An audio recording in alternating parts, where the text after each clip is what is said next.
And from the top, Tyler, would you tell us something about yourself, who you are, your pronouns, and what you do in the world of tabletop gaming? Yeah, hi, I'm Tyler Clark. I use he, him pronouns. I do interior illustrations for, RPG companies, books. Um, you know, I've worked for Sigil, worked for Catalyst, Evil Hat, some other people. But yeah, that's about it. Thanks. Fantastic. And I should mention that this stream is titled Sigil Spotlight, in part because it is co-hosted by Sigil Entertainment, as you probably heard me say a moment ago, because you could only hear me. Right. Linda, hi, how are you? Hello. Hi, I'm Linda. I use they, them pronouns. Um, I'm an indie RPG designer, and most of my stuff is on itch. I don't have a lot of game credits, but I love games. So I'm here. Thank you. You're creating. That's good enough for me. I'm having a good time. Ravyn, you are up next. Hello. So I'm Ravyn, she, her pronouns, and I do a little bit of just about everything tabletop related. So I design games, I write content, I professionally GM, I do composite art and graphic art. One of the examples is my character, which is right behind me. So it was a composite piece I made for my character. I also do, I run the Black Feather Guild, which is a tabletop community and channel on Twitch. We do streams just about every day. Coming up, we're going to be doing twice a day, except for Thursdays and Sundays, so pretty wild there. And I feel like I'm forgetting something. I'm also the content creator for the Ravyn Evermore. So there's links to all that stuff down below. But yeah, that's me. Fantastic. Thank you, Ravyn. Bashir? Hi, I'm Bashir Gauss. I am a indie RPG designer and freelance writer in the RPG community. I've done work for Spire, for Starfinder's upcoming Alien Archive 4, Cobalt Press. I also make my own games at havocfet.itch.io. Yeah. Fantastic. Thank you, Bashir. I guess next on my list is Gabrielle. Hi, I'm Gabrielle Harboe, she, her pronouns. I'm primarily an editor of fantasy and science fiction. Professionally, I'm also a writer. I've got a bunch of short stories and 3 novels out. One of them is a Pathfinder tie-in novel. I've also written adventures for Pathfinder and for D&D Adventurers League. Fantastic. Maybe we'll feature some of those in the future. Cliff, how about you? Yeah. Hi, my name is Clifton Moore. I'm a freelance editor and content creator with Spilldale Studios. The links will be listed below. And tonight I'm going to be playing a subclass that we've created for nautical settings called the Monk of the Endless Tides, which is a monk styled after Avatar: The Last Airbender waterbending meets Pirates of the Caribbean sort of Tortuga Pirates. So I look forward to playing it and playing with everyone else. Fantastic. Well, that brings us to I guess I'll just reiterate, did you want to say anything else about Ramshackle, or you think that's good for now, Cliff? Well, sure. So the subclass is featured in our upcoming nautical themed setting called Ramshackle. Ramshackle fits into any existing campaign, or you can originate campaigns from it. It features pirates, ancient sea gods, secrets in the bottomless depths, and it features a host of character options. There will be original art coming with it, so a lot to look forward to. We have a lot of details coming at Spilldale on Twitter, as well as the Spilldale Studios blog site. Fantastic. And there's a link to that as well as to Ravyn's site as well. I believe it's the Patreon that's linked first down below. So before we begin, I'd like to thank Sigil Entertainment for supporting the stream and providing our graphics and overlays. Aaron Acevedo, provided this lovely one around us right now. We're using Roll20, and so thanks to them as our virtual tabletop. And this adventure will feature content made possible through the fan creation license of Wizards of the Coast. We are also employing safety tools in this adventure, so thanks to Brie, Beau, Sheldon, Lauren Bryant Monk, Kenna Shaw, and Monty Cook Games for providing those tools to us. Those, if you want information about those, they are in the show notes below. So if everyone's okay, I would like to introduce characters and then begin our adventure. So we are playing Dungeons & Dragons 5th edition tonight, and we have 6 characters, level 3 characters, and I would love for you all to get to meet them. Go ahead, take it away, Tyler. Who are we meeting tonight? Well, I am Smorg Tinsby, the cleric. And I'm just a low-ranking official. Just get all the grunt jobs. That's about it. I'm a grave cleric, so I have some kind of like healing abilities, but that's about it. Fantastic. It'll be interesting to see what happens with our friend tonight. Linda, tell us about Malachi. Oh. Yeah, I am playing a Earth Genasi druid that follows the Way of the Mountain. His name is Malachite, hewn from Azurite, but he goes by Mal or Malachi. He's a hermit, and he really he's been walking along this one ridge of mountains for about 100 years. So wow, he's just a really, really avid hiker. Very into social distancing and possibly a local legend. Who knows? Is he in fact made of Azurite? Oh, he's made of malachite. Yeah, okay. He's green with the sanded down green waved. Fantastic. Yeah, we'll get it. Is kind of his hair. It's a little bit whiter and very weird. I think we'll get a glimpse of a character image later tonight, maybe. A weird boy. Ravyn, would you like to introduce Morrigan? Yes. So Morrigan is a half-elf warlock. She is a little hard to get along with sometimes because she essentially is so in tune with her pact with her patron that she just considers herself an avatar of the goddess by the same name. So she's a bit quirky in that way. And tends to be a very neutral alignment. Her whole thing is just getting more power to serve her patron, but she recognizes the importance of teamwork, and sometimes you have to work with others, and so she's willing to do so. Well, it ought to be interesting to see how she works with people tonight. Bashir, tell us a little bit about your character. Hi, I'm playing Mutallib, a Goliath Eldritch Knight. He is a nobleman by birth. He was third son in a kind of out of the way area, kind of expected to be basically garrisoning a small castle for their king for most of his life. And then there was a mildly horrible accident, and suddenly the heir is this Goliath who's tall for a Goliath with minimal training or reputation to do the job, and he's kind of working on fixing that bit before anyone else dies, and he has actual responsibility thrown his way.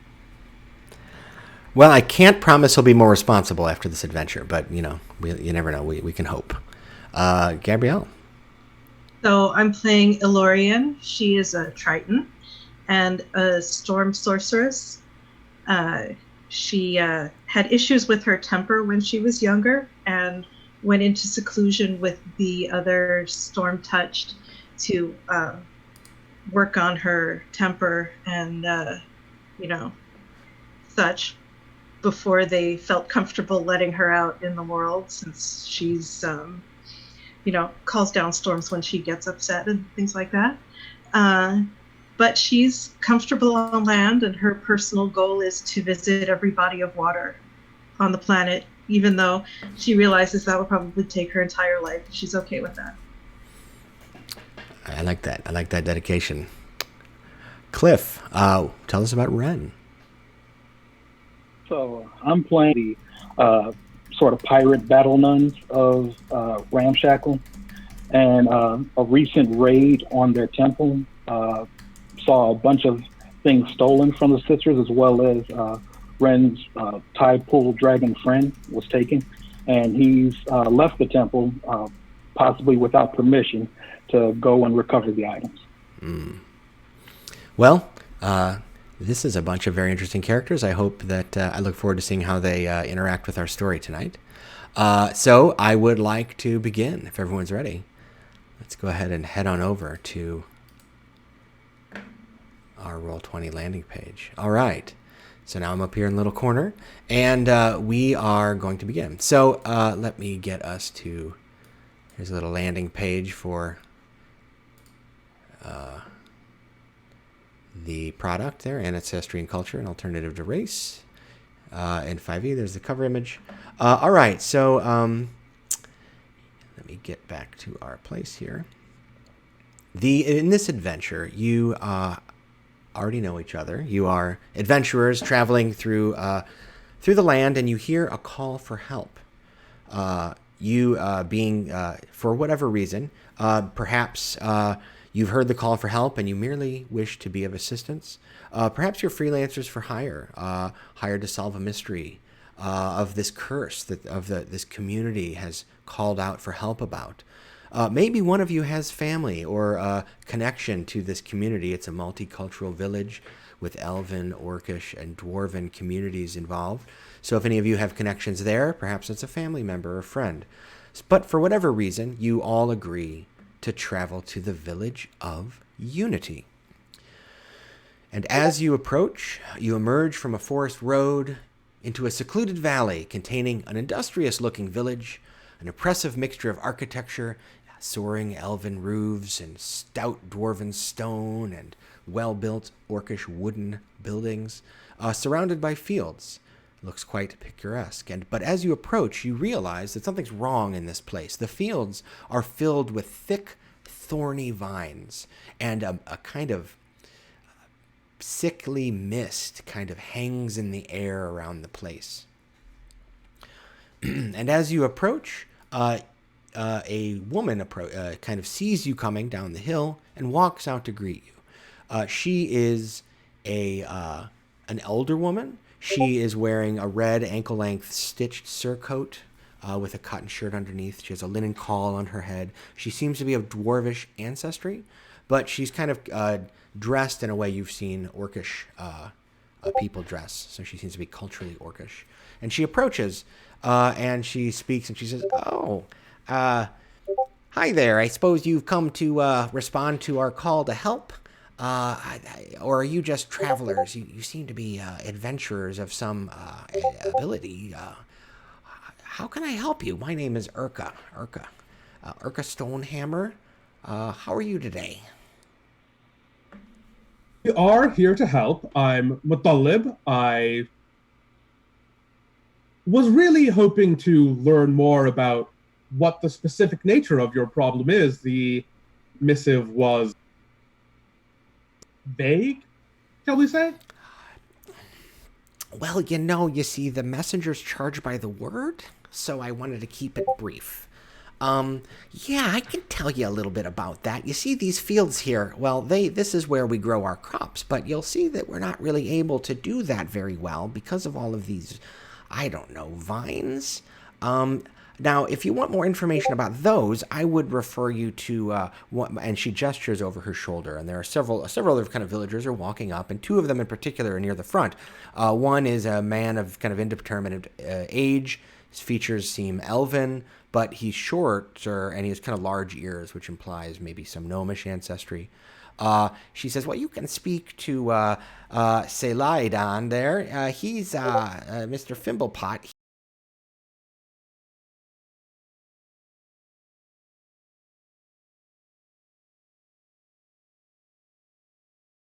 Well, I mean, and she gestures to a tall, lean, orcish man who has a kind of elven look about him as well, sitting at a table with a stack of books. And she says, or you could speak to Korgash. He says there's tales about this happening in the past, but I don't know. They sound like old husband's tales to me. But you could speak to some of the other folk in the village about their experiences. There's been a lot of people that have gotten ill, and we can't explain it. So we've got the crops, we got the mist, we got the sickness, and then people are coming up with all kinds of cockamamie stories, right? I mean, you got over there, you see, you got, she says that the milk has been spoiling. I mean, that's, why would John Drick lie about that? I don't know. But all of a sudden the milk's been spoiling very quickly. That's a little unusual, wouldn't you say? People have been reporting strange nightmares, including our watchwoman there, Ilmadia. So, I mean, this is just a lot of strange things we can't figure out. We don't know what the cause is. So we were hoping some clever folks could come by and figure it out for us and maybe direct us towards a solution. So how about the rest of you? Do you are you here for similar? Sir, are you guys all together? Can I get you something to eat? Or? Oh, that would be great, Auntie Erica. But who would we talk to about the reward for this? Like, adventuring is, difficult work, and we, would need some sort of what's the word? Compensation for our troubles. Brother Ren, I'm frankly disappointed. Good is its own reward. That's all well and fine for you, Mal, but I would prefer payment. Yeah, Malachi just shakes his head. He's just like, well, you can't travel with good intentions. I can. So, I bet you could. Urka kind of shakes her head and says, "Oh, nobody. Yeah, that's perfect. No good deed goes rewarded here in the village of Unity. So if you were to help us out with the problem, well, I'm sure this is one of the reasons. You see, I wanted to put so few words in that letter. I wanted to save money for a reward. So yes, we have actually put aside some money because our finances really do depend on getting those crops. Well, not just our finances, our full bellies depend on getting those crops cleared up, don't you know? And while the sick people would definitely appreciate if you could take care of that as well. So I think we could arrange something reasonable, 20 gold, say, per person. If you could identify the cause, our smart minds over there, smart, she gestures kind of ahead with a little bit of disdain towards the orcish man who's been sitting with all the books. Doesn't seem to be able to figure it out, so maybe some more worldly folk could. That's what the message was about. Me, I don't really know much about that. I'll tell you this, though, that if you get a chance to talk to some folks, I think it would be really great to, if you could, let them know that you're going to try and help us out here, because it's been hard here. And I'll tell you, if you do kind of make people feel a little bit better about their situation, or if you give them some hope, they might give you a blessing. And I don't want you to think it's unusual. It's just a cultural practice of ours here. We, each of our cultures kind of have our own distinct way of blessing one another. And so, if you demonstrate your virtue, so to speak, the elders of the town will grant you a blessing, which is supposed to, ward away the evil. Now, we've been giving each other these blessings all week, and it hasn't gotten rid of this mist. But it might help you. I don't know. So I'd look out for that as well. These rituals, they're blessings. They don't require touching, do they? Oh no, no. This is a spoken blessing, or written, I suppose, but spoken blessing, right? We generally tend to respect people's space if that's what they prefer here. Very good. This village might be worth saving after all. I mean, yeah, we are big fans of consent here in Unity. I'm sure, while I do appreciate the blessing, and if it's offered, so be it, I'm sure nothing beyond the goodness of our hearts, and in some cases, monetary reward, is necessary to help all of you. You did mention this came in about a week ago. Is there anything else odd that happened around that time? Weird disappearances? tragic murder? Oh, nothing like that. I mean, we don't have that kind of thing happen here. I mean, we've got there's been a lot of strange stories. So, Erdan in the stable reported that several of the animals ran off. That's a little unusual.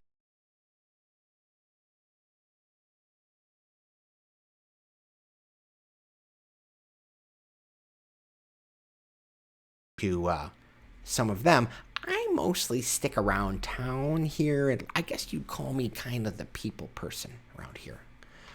So I'm keeping track of the others. I don't know much about that. I don't go out into that forest. I mean, I'm not. No, I mean, you people can do that. Matalib just kind of has I think just a sheet of parchment and a stick of charcoal out, and just kind of taking quick notes on the people she's mentioned so far. Hums to himself. All right. Well, in that case, I wouldn't want to take up any more of your day. I'm sure we'll check out the... I'm grateful for you pointing us towards our next leads, and I'm sure we'll be able to check that out with minimal issue. God's willing, we'll have this cleared up in a day or two. Oh, well, that's just great to hear. That's just great. And I'll tell you what, you take care of that, and I'll make sure that there's a nice, nice banquet ready for you, too.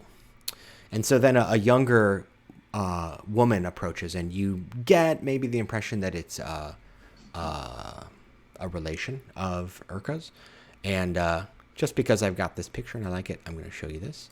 So here's what the woman looks like. This is art that'll be appearing in Ancestry and Culture. And by Talon Dunning.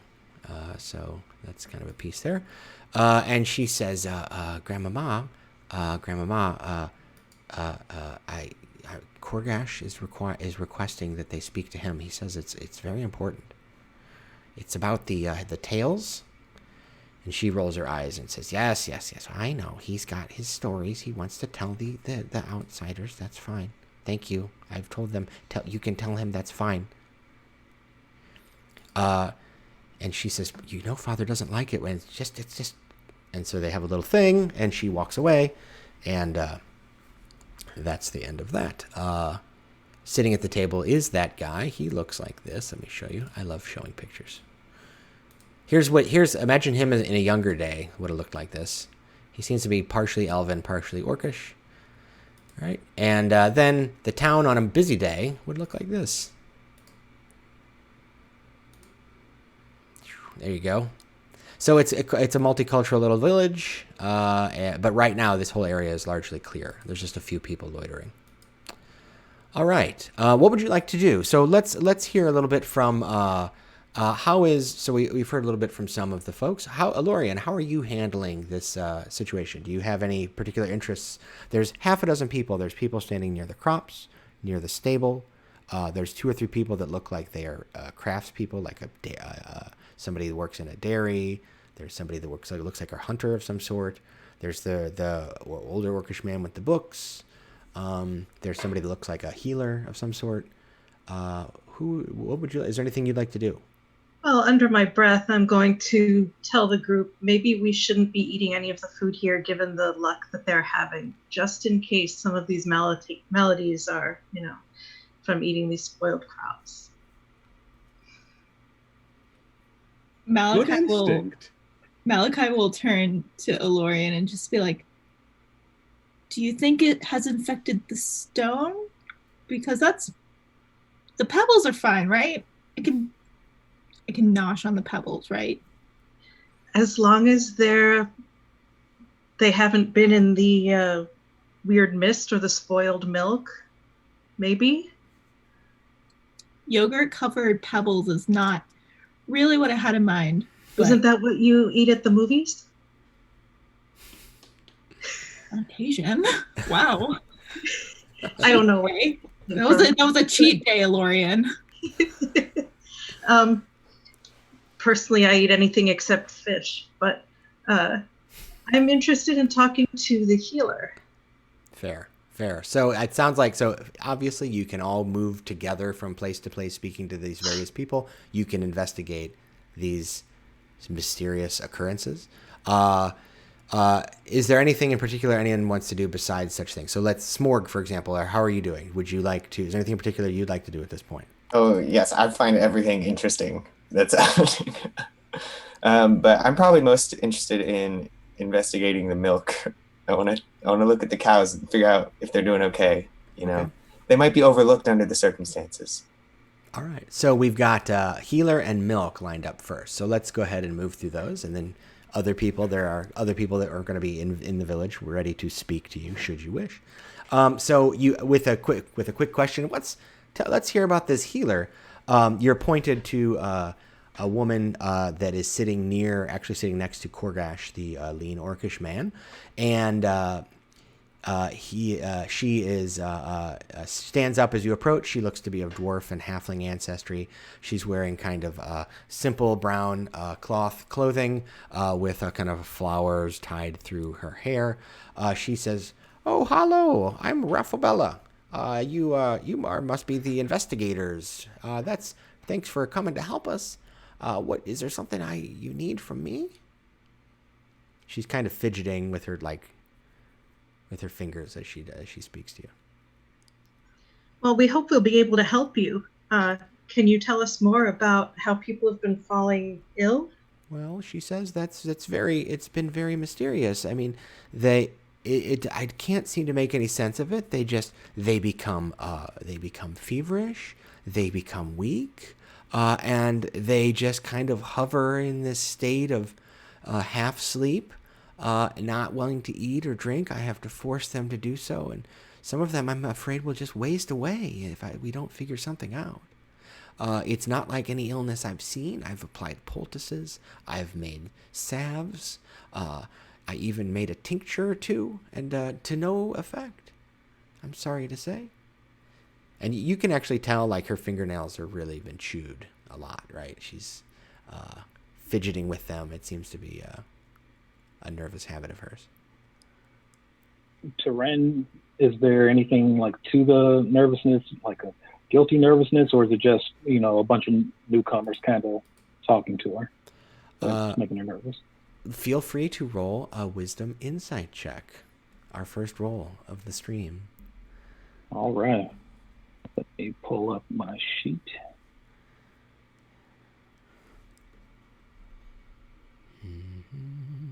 A 14. All right. You get the impression that she is really stressed because she feels this. So that, well, Auntie, can I call you Auntie? Auntie, we're here, for your benefit. Is there anything that you think may be causing this? Anything that you have your own ideas and thoughts about? She kind of does this kind of head gesture, like, I don't know. I mean, she says that we haven't done anything to offend the gods. That I know of. We haven't. Our well is clean and our crops were healthy. It's just all of a sudden the mist appeared, the vines grew, and people started getting sick. You might want to ask some of the others who venture out of town, or perhaps who know more about the crops. But from what they've told me, this is nothing like they've seen. It's not like they forgot to pull the weeds and these grew, Are there commonalities among the ill, perhaps? Similar ancestor? Well, the similar symptoms, certainly, but I wouldn't say that they are, all of the same family or kin group. I mean, there seem to be quite a few different people among them. That's a good question, though. I'd have to think about that. Are they concentrated in an area of town? Well, we're a small town, but they're from around all various. You look around, and this town maybe has 100 people in it, 150, right? So there are some smaller farmhouses that kind of are outlying, but for the most part, it's just a little house. It's like a village with two like concentric circles of homes, kind of stone foundations and mostly wood frame. She says, "Well, I don't. I mean, they're." She starts gesturing around. Well, we've got one from over here and one from over there. There's two in that house. Nobody in that house. They've been fortunate, So she starts giving this account, right? And it doesn't seem geographically focused. But if you want to make let's say a medicine check to think about how, I mean, yes, let's just call it a medicine check to think about what these symptoms might mean. Or should I use intelligence instead? Yeah, and let's do a nature. Okay, that's fair. You can think about it more in an intellectual way versus a. You're not going to treat anybody.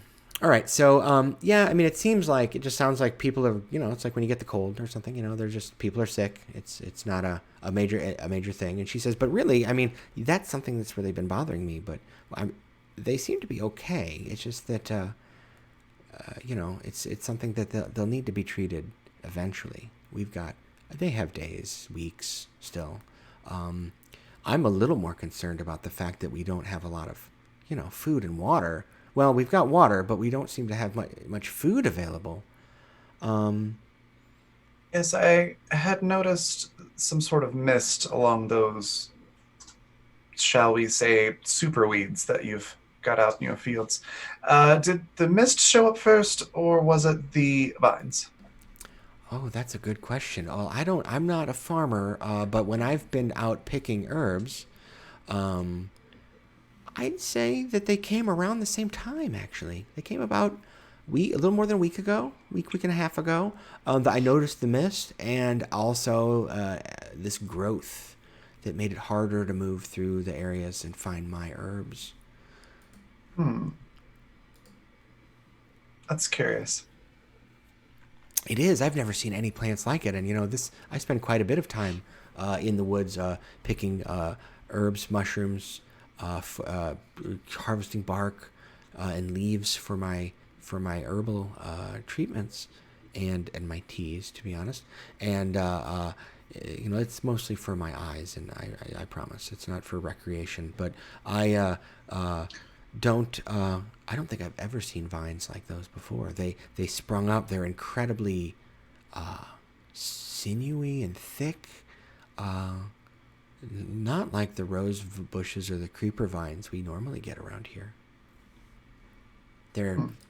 Are they edible? Oh, well, I didn't try. They were they're very woody.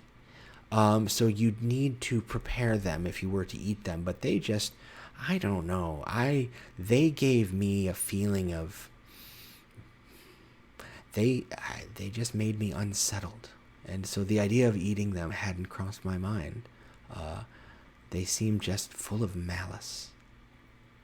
Muttalib kind of pulls up his paper and writes down, vines probably cursed. Do not let anyone eat. Thank you.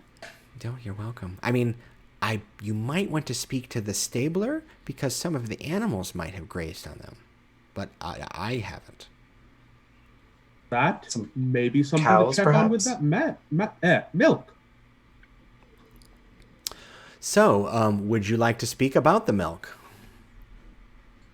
Actually, I think before we move on, Mal would definitely kind of peek it. He doesn't like buildings, not a fan, but he would sort of peek in and he'd be like, terribly sorry to impose, but can you point me towards the latest case?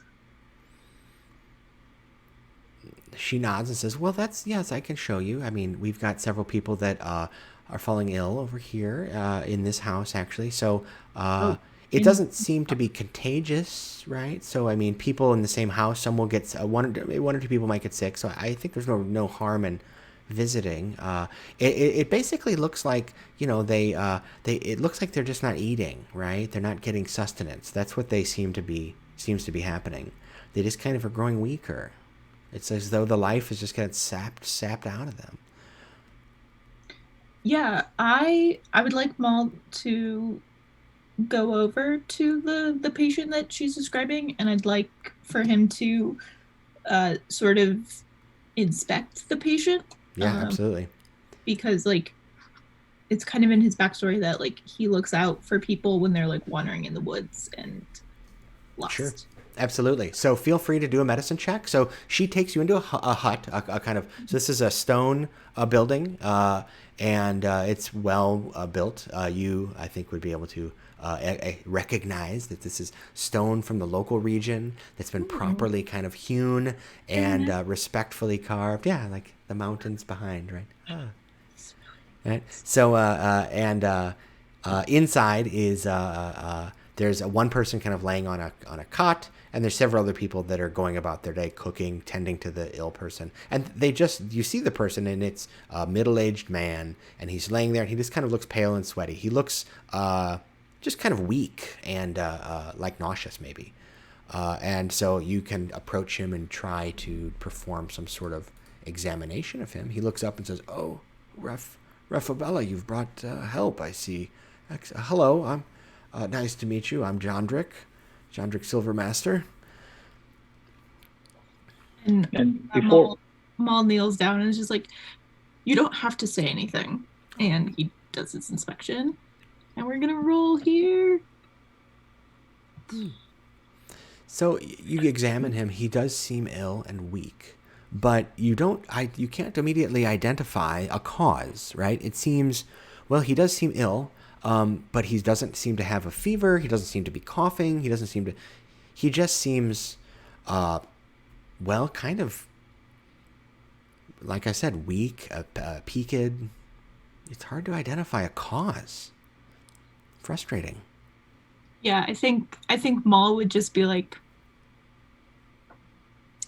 "I cannot help you," and then he'd walk out. Okay. Well, it was nice to meet you. The guy says, confused. That's a strange, stony fella, isn't he? Huh. Okay. Well, that's very nice of him to visit. You hear as this person's walking, as you're walking away from this person. So, Ren, did you have something? Yeah, so as Mal was walking around, like Ren would have been trailing behind him, sort of like, almost like a medical assistant, but more so like the annoying little brother that's kind of like shadowing, every step. But what he's also doing is looking over the patients to see, like, do they have any of these vines or any like visible puncture wounds or any, traces of something that might relate to the vines or the mist or anything on them. So would you say you're doing your own examination, or were you planning on helping, dare I say, Malachi? Well, I was going to try to do the assist. The help? Okay. Mm-hmm. Yes. So Malachi pointed out that the patient has several of these symptoms that I mentioned. And Ren, as Malachi's turned and walked away, Ren's like, "Hey, wait a minute. I think I've seen something like this before." And it looks like you think maybe that it's from the water they've been drinking, right? That in your time at sea, right, you've seen people drink, because when you're living on, ramshackle, right, and you're out in the salt water, keeping your fresh water safe to drink is important. And you know that sometimes when people drink befouled water, they get an illness like this, right? So it looks maybe something like they drank water that is poisoned, or how would Mal know? I mean, he's made of stone, right? So that's why you think that's what's going on, that this might have been the source of the water is what caused this illness. And before he follows Mal out, he turns to John Rick and says, "Tell me, brother, where do you get your water from? I'm quite parched myself. I mean, maybe I could get some for you as well, afflicted as you are. But where are you getting?" Well, I mean, most of the village gets our water from the well, but some of us, when we're if we're out by the river, we might drink there. So those are the two places usually. Okay. From the well and the nearby stream. From the well and from the stream. Okay. I have a quick question. Can Morrigan, I imagine she's sort of, for lack of a better word, looming behind everyone else, and probably quite interested in this as well. Can she do maybe an Arcana check to check the magical properties of whatever this illness is from a very academic point of view? Yeah, I think so. Feel free. So go ahead and just for fun, since I know this was something that some of you had been talking about, as you're standing out there, because this is a very small place. You're kind of standing in the doorway looking in. Urka walks up and says, so I know, now if I recall one of you said that you were interested in seeing the spoiled milk. I've got some here if that's the kind of thing that you're interested in. So go ahead and make an Arcana check, and it'll be, you'll be considering this person's illness as well as perhaps the milk. Fantastic. Oh, 15. Nice. Okay. 15. So tell me, okay, what is it about Morrigan's background that would grant her the knowledge that milk and people can be corrupted by necrotic energies? Well, her patron is the Morrigan, so a goddess of war and death, among other things. But I imagine that link to the Morrigan would give her some insight into necrotic energies in that regard, and being able to sense the same thing coming from the milk and the person might be able to put two and two together. Yeah, so that's the impression you're getting. You think this might not be simple poisoning, right? This is like a necrotic influence here appearing in the milk and in this person, or maybe the water they drank. I think Morrigan will sort of hiss through her teeth a little bit and kind of lean over to Ren and just kind of very low spoken, so not everybody's going to overhear, and go, might be dealing with a necromancer.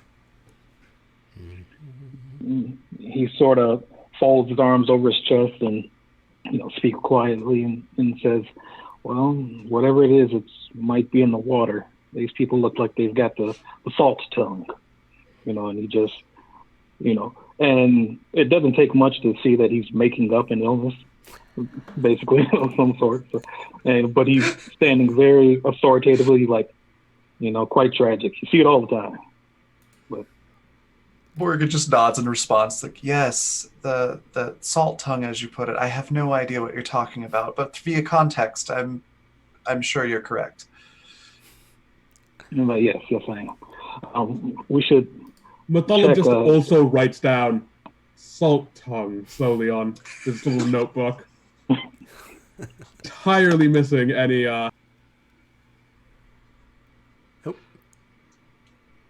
right. So you leave the hut, and you're now standing back in the village square. Urka is carrying the milk off, grumbling because she's disappointed that yet another urn of fresh milk has suddenly spoiled. Over to one side, you see a kind of muscular elven human woman who is kind of just holding a scimitar, with her kind of bare arms and a stern look.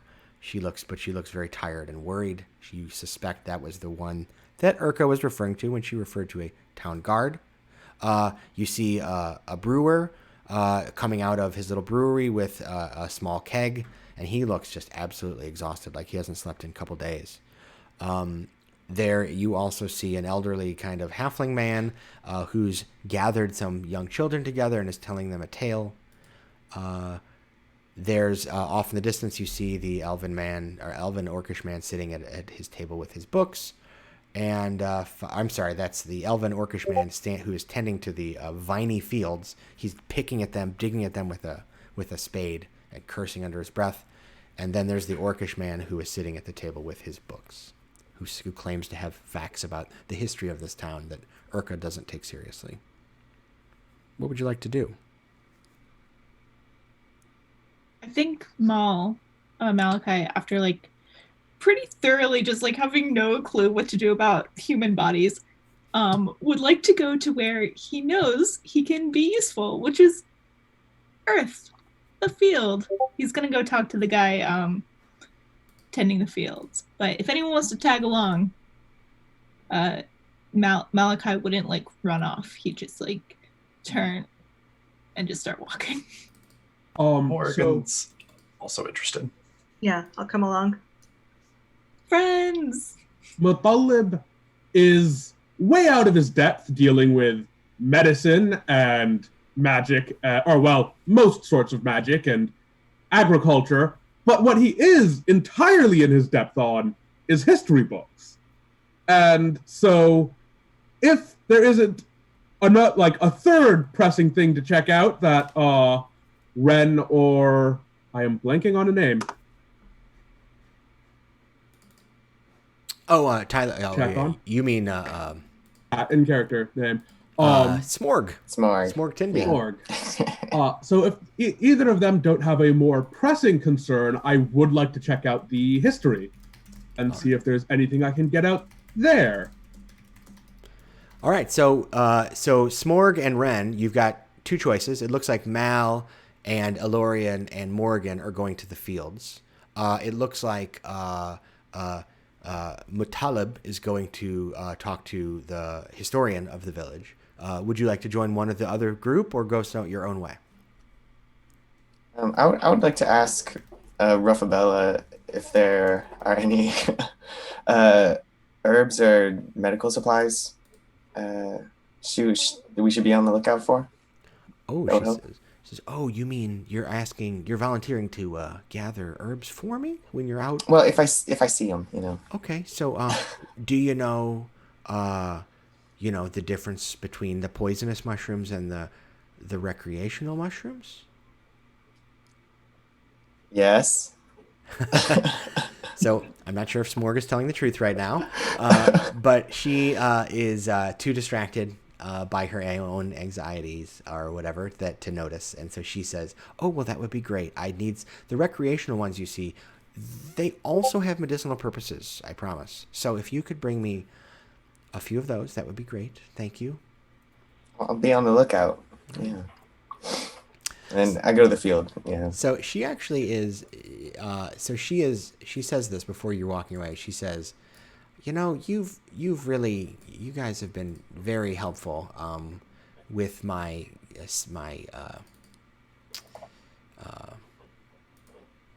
patience, and you've been very kind in your willingness to. There it is. All right, in your willingness to. Find those mushrooms. So if you'll allow me to bless you, I would really that would make me feel a little bit better. Heck yeah.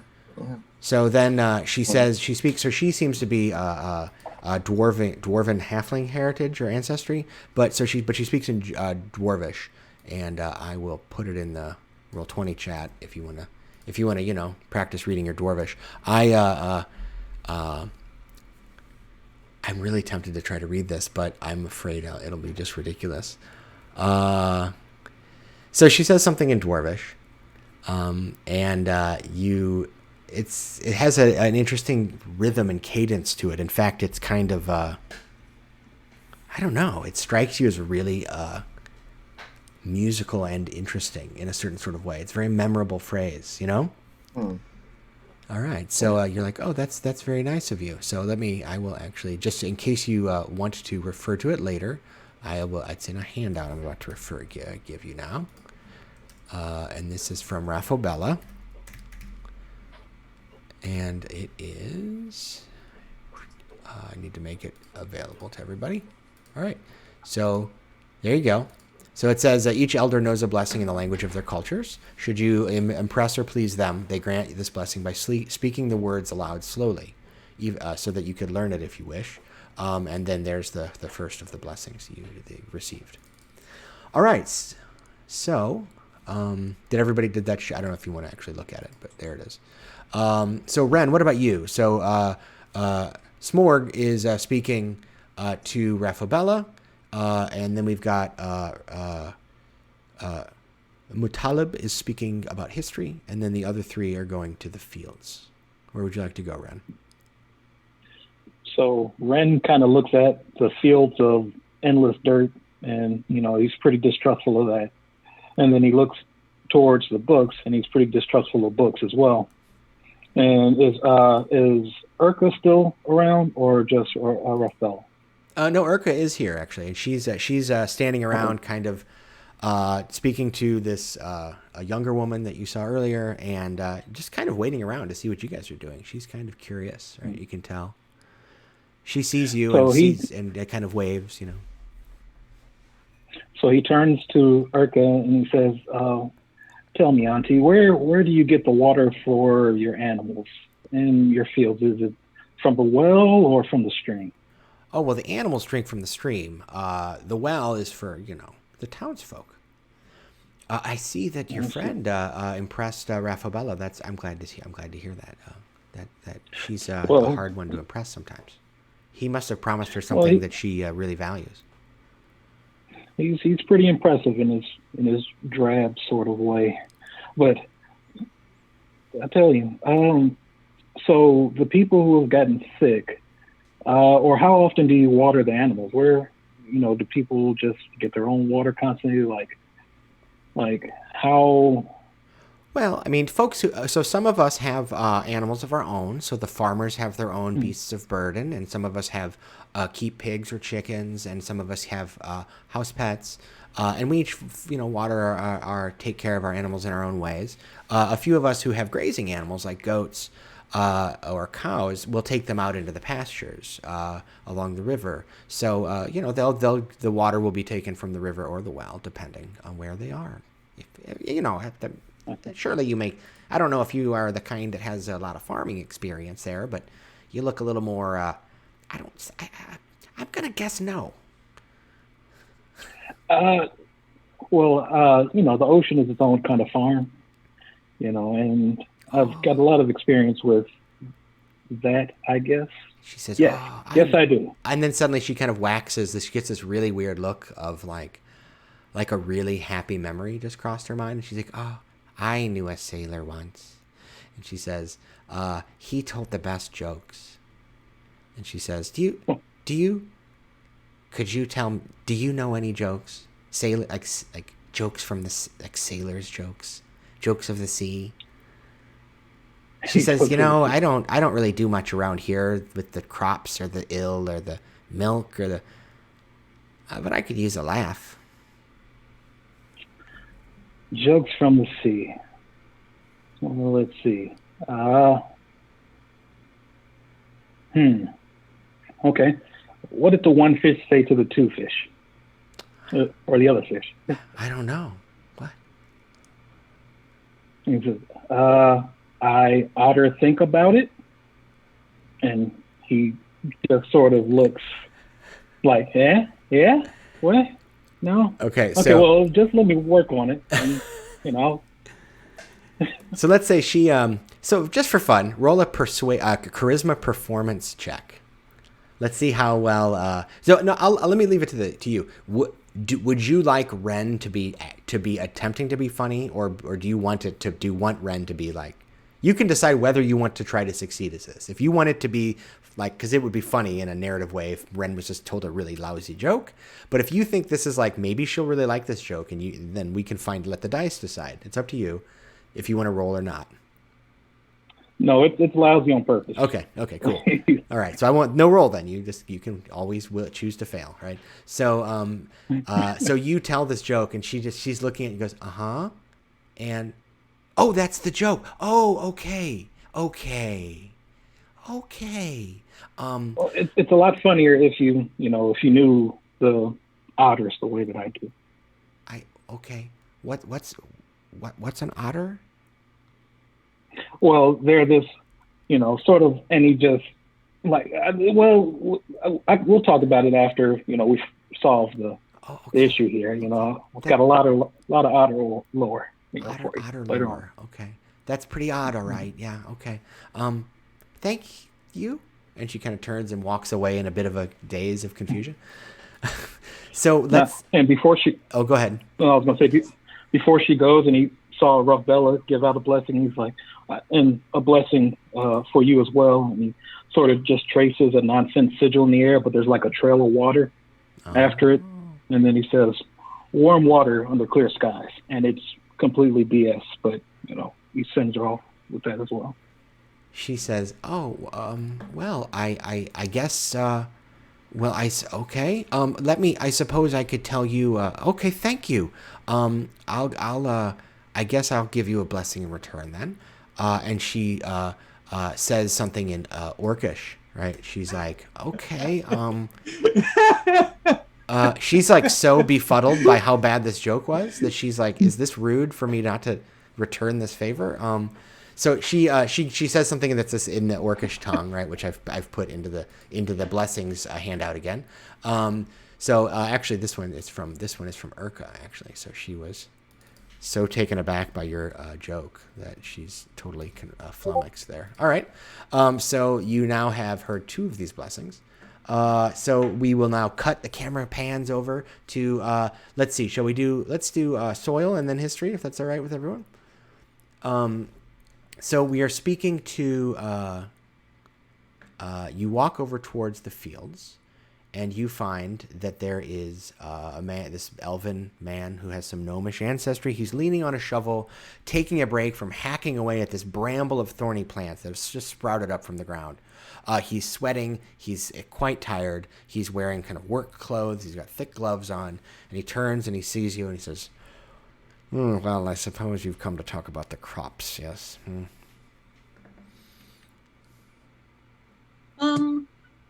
Well, yes. I'm actually, I'll admit it, not a farmer. However, it's kind of a weird, correct me if I'm wrong. You wouldn't usually grow crops where there's like vines. Yes, that's right. That's why we grew the crops first, and then it's the vines, you see, that came out later. Right? Mm-hmm. There were no vines here 2 weeks ago. This was just my squash. Ooh, I'm sorry about your squash. It sounds like you got a little squashed. However, maybe there is something I can do about said invasive species, perhaps. And what, pray tell, is that? I have, if you haven't noticed, a certain community with the earth. I might be able to disrupt it in order to unearth the vines. Oh, yes, I see what you did there. Very well, I suppose it doesn't hurt. Kind of pulls up his sleeves and stands with his arms akimbo. And as he does so, you see that he's got these spiraling tattoos up his arms that seem to have some significance. There's like little runes interspersed with this kind of almost vine-like, actually, spiral pattern. It looks more like ivy or something, not an invasive thorny vine. So he says, very well, try to do what you think you can do. I would appreciate if I could rescue my squash. So what do you have in mind? So I have some kind of spell here. Okay. Somewhere. One of them. I think it is spike growth. Yes. Okay. The ground in a 20-foot radius centered on a point within range twists and sprouts hard spikes and thorns. Okay. So basically I'm using this on the field to try and make it to like uproot the thorns basically and trying to like disrupt whatever kind of magic is happening. Okay. So that's cool. So let's say I like the kind of unusual use of that spell that way. All right, so tell me then. So you gather your earth magic together as you're casting its spell. So tell me first, what does it look like when you tap the earth's magic? And second, what does it look like when these natural spikes that you've conjured forth out of the earth, maybe of stone perhaps, rupture the soil and basically shred these thorny vines? What does it look So like? I think for Malachi, the way it works is he carries a staff of petrified wood, and that's his like quarterstaff. Cool. I think he sort of sets it on the ground and it stands upright on its own. And that sort of is like the focus for a lot of the way that like his magic works is like through this like petrified staff that like goes into the earth, and then his magic moves outward. Again, kind of like a tree, kind of like stone or like the cracks and fissures of the earth's surface. So I'm gonna say that like he puts the quarterstaff down. He like I'm not sure what position he's in, like if he's praying or something, but like little green cracks show in the petrified wood, like the flash when you have like labradorite or something, like the flash of stone. And it goes into the ground or through the quarterstaff into the ground and like spreads, like cracks, basically like moving very fast and then like stopping and then it goes down and the spikes push up, and I'm sure that they look like mountain ranges, not actually like thorns or anything. They definitely like take the shape of like the mountain range that he's most familiar with, you know. So these like little mini topographical maps just like kind of pop up out of the ground. Yeah, it was exactly what I was going to say. It's like a little topo map. All right, so you conjure this magic through your staff, and this green energy disperses through the soil and ruptures stone, tears apart these thorny branches, and it destroys them. Right? They seem to be have no special defense against this attack, so to speak. One note. So you notice this around just after you think that your friend here, the farmer, does, and that's it also shreds the squash, but it does kill the thorns. And he says, "Oh my, I guess I won't be. Well, at least the soil has been. I guess, can you make those stony things go away? That they could still the soil, or I could replant the squash, I suppose." And so he kind of bends down, and you can see more. He's actually, as he does so, you can see he's got these tattoos on his back, actually, and neck as well. And he picks up one of these thorny branches and is examining it. So now, if I remember correctly, we also have Ilorian and Morrigan here. Would either of you like to participate in this, or help the man, and his name is Selaidan, in analyzing the thorny branches or the soil, or you could lament the destroyed squash, Morgan's definitely going to grab a sample of the vines to investigate, but I think she'll probably just look at Mel and go, "Didn't expect that to work quite so well. Well done." Oh, Linda has disappeared from chat for a moment. There she. Oh, so we've bounced around. Sorry. Oh my gosh, did I bounce us around? No. I think maybe it was Gabrielle. I don't know. So our cameras, our names are incorrect for a moment. That's okay. We're going to be going to break in just a few minutes, and we can correct that for everybody. No problem at all. Sorry. So I just wanted to say that Malachi would just like look over at Ravyn and nod once, and that would be it. Flavor. Fair. So you examine the branches. They seem unnatural because they are incredibly hard. They're not as hard as the stony spikes, but they are. The fact that a branch this kind of woody and dense would have grown in a week is, you don't need to be an agriculture expert to see that this is weird. It does also, let's say it has the same aroma of necrotic energies that the milk did as well. I'll also say that Malachi, being a druid of the earth, might recognize some of the patterns of tattoos on the guy, and you get the impression that he is if not a druid, at least he probably worships the harvest or something like this, right? In fact, you can tell more closely that they are probably like intertwined wheat strands, right? All right, so he is impressed, and he says, "Well, that's I suppose I did not expect that to work. you have done me a service. And he almost, not resentful, but like, what's the word I'm looking for? He's like hesitant, like, fine, begrudgingly. That's the word. He's like, very well. And then he speaks in Elvish, and, maybe I'll try this one. Lotese lie elea lie mea ele mea lie elei let lie tursa I me antanya tamba I huine, he says. But imagine that, but spoken in a much more fluent, musical, strangely rhythmic way. Like, it sounds almost, and Ravyn, Morrigan, you pick up on this as well, being someone with experience in the arcane. It sounds almost like an incantation. It has that feel to it. What language was it? It was in Elvish. Now, here's a good question.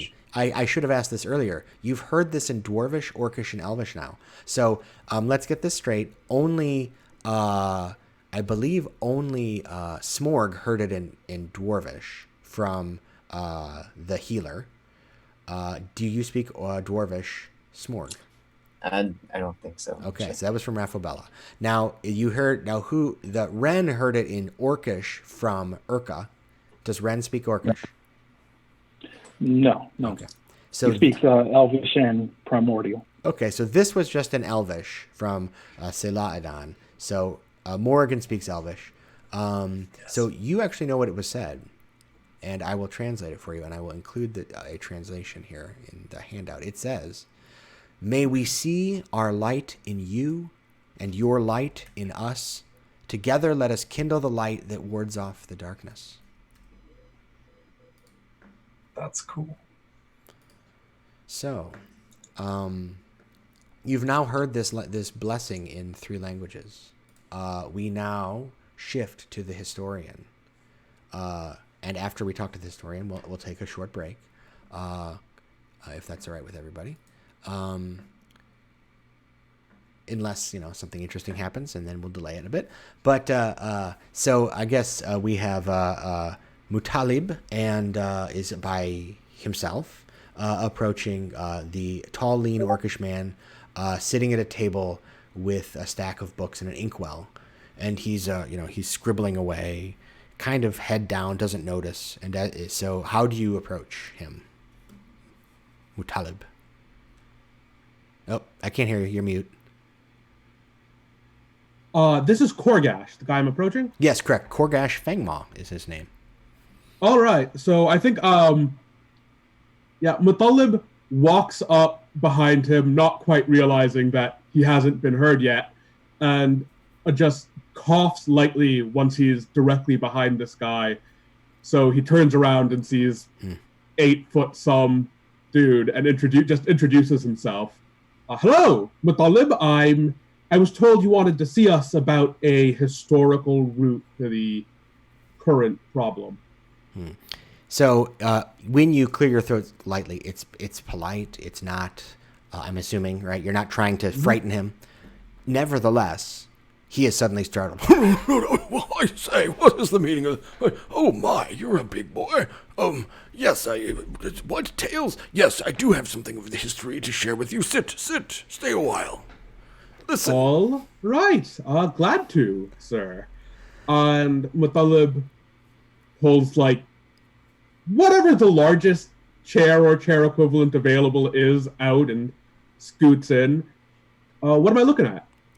So he's got 4 or 5 books open in front of him, and in several languages. You probably would recognize Elvish, Orcish, Common, and they seem to be history books. One of them seems to be a text on religion, and he says, I've been trying to tell Urka that this is clearly a failing of the Light Wardens, the legendary powers that once protected the land before the dawn of time. And they are the ones that protected us from the darkness, and this is clearly a return of their ancient nemesis, the Shadow.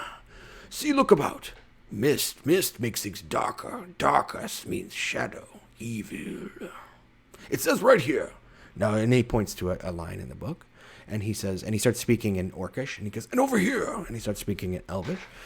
And then, so do you speak either of those? No, I speak Giant, Common, and Celestial. So, okay. So then he says, which of course means, and then he points to the third book, which is in Common, and he says, it says right here, when the lights of the wardens go out, so then shall the darkness come. And, well, I mean, I don't know what that means, but clearly it's relevant, isn't it? I mean, do you know what? Yes, certainly, right? And he's like looking. He clearly is not. You get the impression he's not used to being taken seriously. I think that yes, if there is an ancient curse here that is sealed away by some magical protection, that protection failing could well be the source of the current troubles. Seems a little thematically incongruous with giant vines and poisoned water and. Or well, I guess Mutala doesn't know about the water yet because I don't think Ren mentioned that. But giant vines and sicknesses and stuff. But yeah, that sounds reasonably close to what we're looking for. I guess I am missing some proper nouns here. I think what were the Light Wardens and the Darkness, and what is their ward? You see, in these ancient texts, the authors wrote in we call this a metaphor very often, right? So the shadow could very well represent the spread of evil or illness, or just someone that the author didn't like. Right, so it might not be literal shadow, right? When we say this person came to power and a shadow fell across the land, we just mean we don't like that person. So it might be difficult to pin down. It might even mean vines if you don't like vines, I suppose. Now the Light Wardens, they're an interesting case, and he kind of like leans back and puts his hand on his chin and goes into like lecture mode, I guess you'd say. He starts talking about, once upon a long time ago, there was a collection of ancient druids who they used the power of light to protect the land from the great darkness. And the great darkness, of course, is most probably, if you look in here, and he starts pointing in one of the books. See, this is Middle Orcish here, and the word chotah here means, that some scholars believe that is a reference to a part of the body that we don't like to say out loud because in gentle company, but it might, I think, mean as well and so he's just going on, and you're like, he's telling you the etymological history. He's doing hermeneutical analysis of these ancient texts, and until a year or two ago, my job was stand in place for long periods of time and look like I'm paying attention, and then tell people things. The Talib was born for this. So he's just kind of dutifully taking notes, and he's just reading the book in Common while he's absorbing as much of this lecture as he can get away with. This is very much a task made for him. Yes. So he goes on for some time, and it's actually quite clear that he does not normally have so patient and attentive an audience, because he keeps starting to peter out, looking up, seeing that you're still ostensibly paying attention. Oh yes, and that reminds me. And he gets another book, and he's here, the ancient scribe of Durandal, he reports, and he starts speaking in Elvish for a minute, and then he says, but of course, this is when it was much closer to the Sylvan, you see, and on and on. All right, so eventually, when everyone else is finished and are returning, wondering what's taking you so long, this guy gets around to the point where he says, effectively, the Light Wardens, you see, are, you catch some of this as he's speaking, Tyler, Smorg, as you approach, but he says, the Light Wardens, you see, they probably died out a few hundred years ago, but they were a circle of druids that took it upon themselves to protect these lands. Now, whatever happened to them is unknown. They may just have died out through the exigencies of history. But whatever their vows and duties were in these lands, I'm assured that they're very important, and their absence from these lands does not bode well. That's about as much as he's going to be able to give you, you think? He is willing to talk for some time longer, but you're getting the impression that might be... Does he have a location of where they used to be based? Or... Oh, good question. Let's see if he knows that. I'm going to give that I like to. The dice tell part of the story, you know. He does. He says, Oh, yes, the tales report they had some kind of temple. Actually, the stories report, if I 14's a pretty good roll. So is that they made it their mission to take over and convert the temples of shadow into temples of light.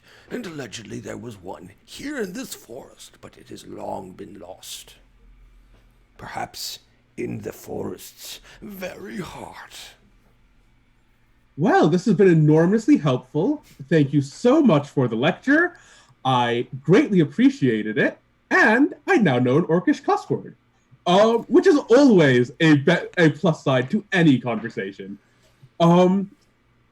So, I believe that's where I have to leave you, as I think I need to reconvene with my compatriots and discuss the day's event.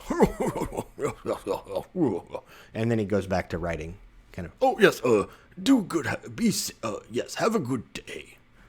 No blessing for you, though. Sorry. He's a rude historian. So everyone reconvenes in the middle of the square.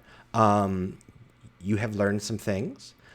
So why don't we go ahead and take a quick break, and then you can decide what you'd like to do. You have some leads. We'll see how they go. So I'm going to switch us to a pausing screen, which will have our schedule on it for the next week. And then we will be back in about 10 minutes.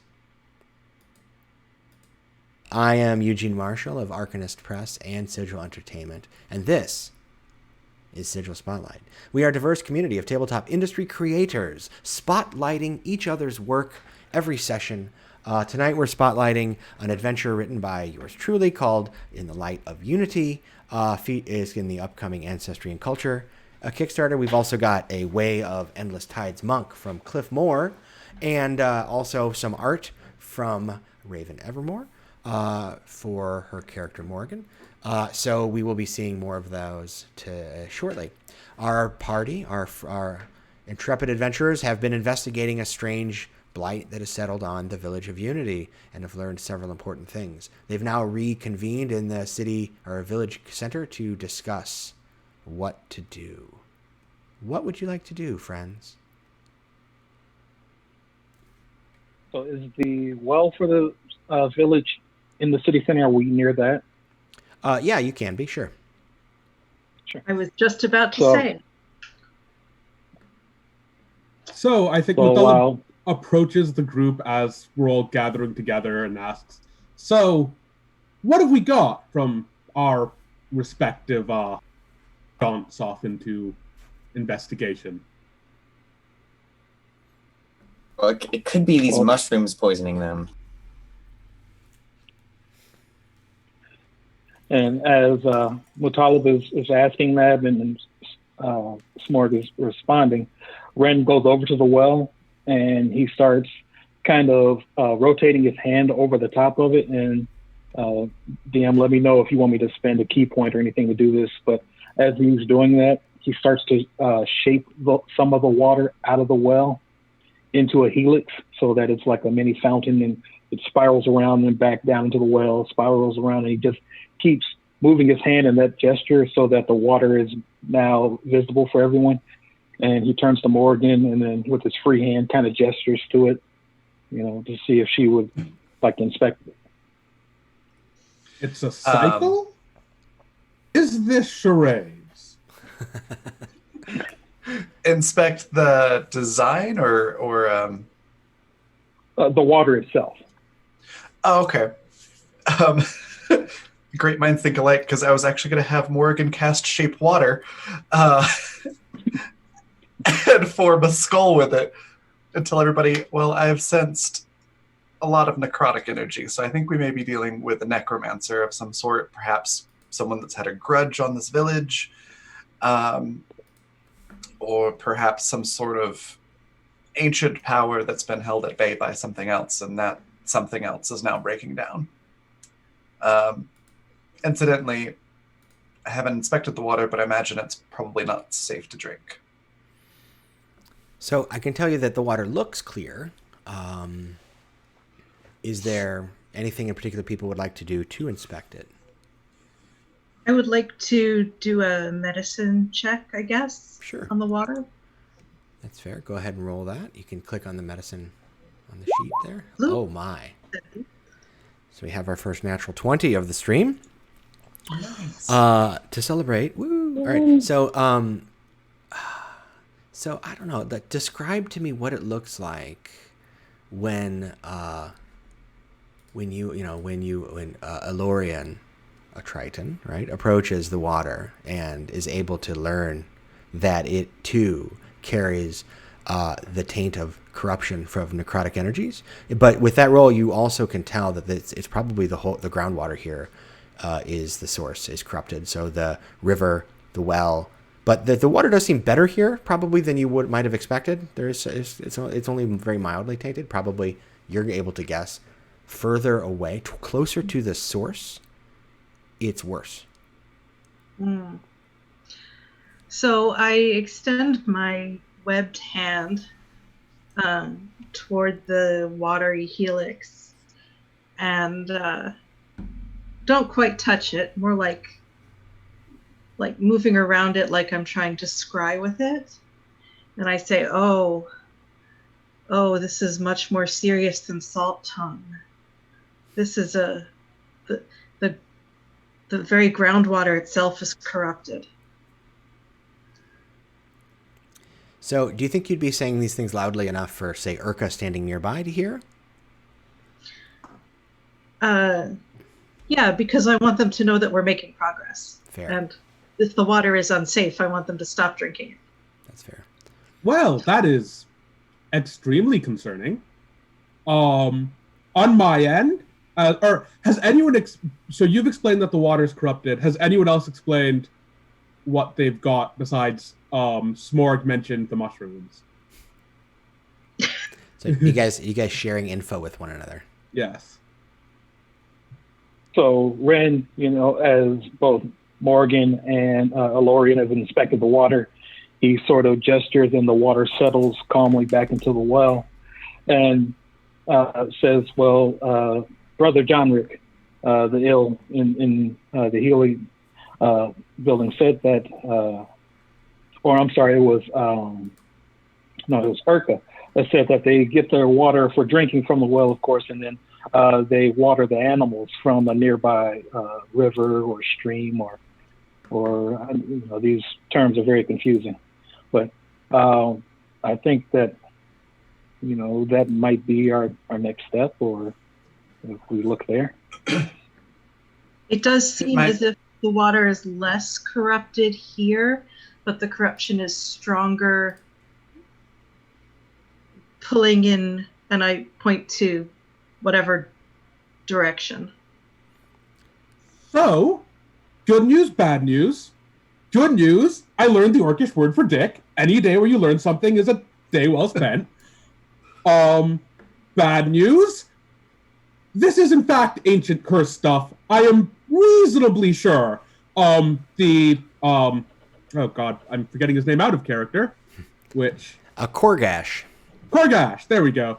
Korgash had a fascinating lecture and several books on the subject, though I'm afraid I couldn't read most of them. There was evidently an ancient order called Light Wardens who did something with a temple to some creature or entity called the Shadow somewhere in the forest. If it's getting into the river, we might actually be able to find the temple where this is coming from by kind of going upriver until we see a festering blight of malignant evil aiming to destroy everything it touches, or something similarly dramatic as far as from my experience with history books, is generally what these things look like. An abundance of adjectives aside, that was going to be my suggestion as well, as going up the river until we find whatever is poisoning it.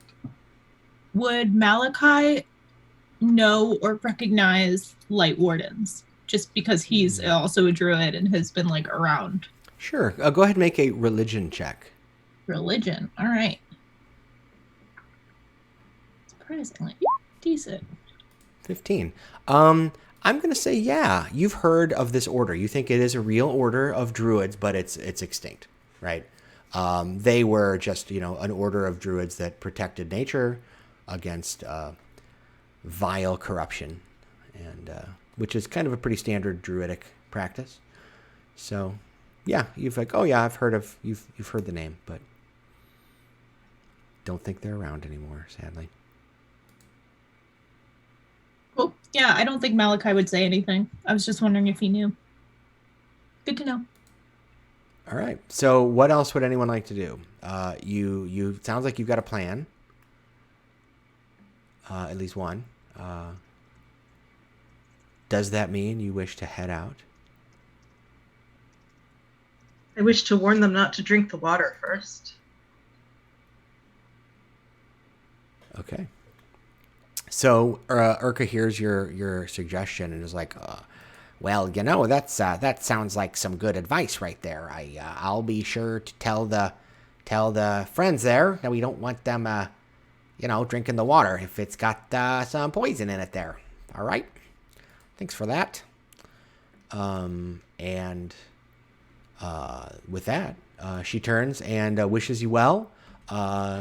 You now have 3 blessings from these people, and you have some idea of where to take yourselves to find this curse. All right. How many blessings were there? I was just about to ask. 3 out of how many? Yes. Jamal. Well, I'll tell you what. Go ahead and make. Let's do perception checks for that. Anybody who's thinking about this, looking around the village, I'll give you that one.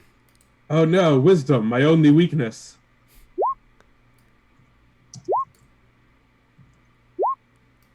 Elorian on the ball. Yeah. All right. So, so you look around and, you see, Malachite, Morrigan, Mutalib. You see, well, it does seem that there's people of maybe Orcish and Elvish, Dwarvish, and Halfling kind of ancestries here. Now, you didn't get any blessing in the Halfling language, but Elorian, you also notice that there are several interesting traditional cultural sigils on the buildings, right? So, like, several of them have, like, little plaques or kind of charms hanging above the doors that are in the 3 languages: Elvish, Orcish, and Dwarvish. Yes. So, and those happen to match the 3 languages, and you get the impression that these plaques with a natural 20, you get the impression that they are actually just abbreviated versions of the blessing. Like it's just like 3 or 4 letters that are sum up the blessing, sort of thing. And so that is what you gather, which makes you confident that you have received all of the traditional blessings of this place. All right.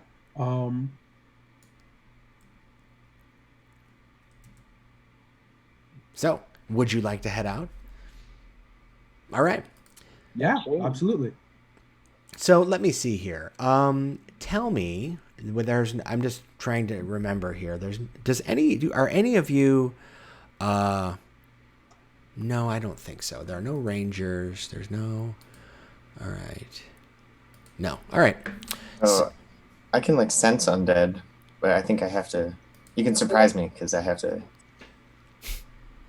I have no surprises in mind. Why would a DM surprise players? What a weird thing. No, never mind. Nothing to see here. Pay no attention to the man behind the curtain.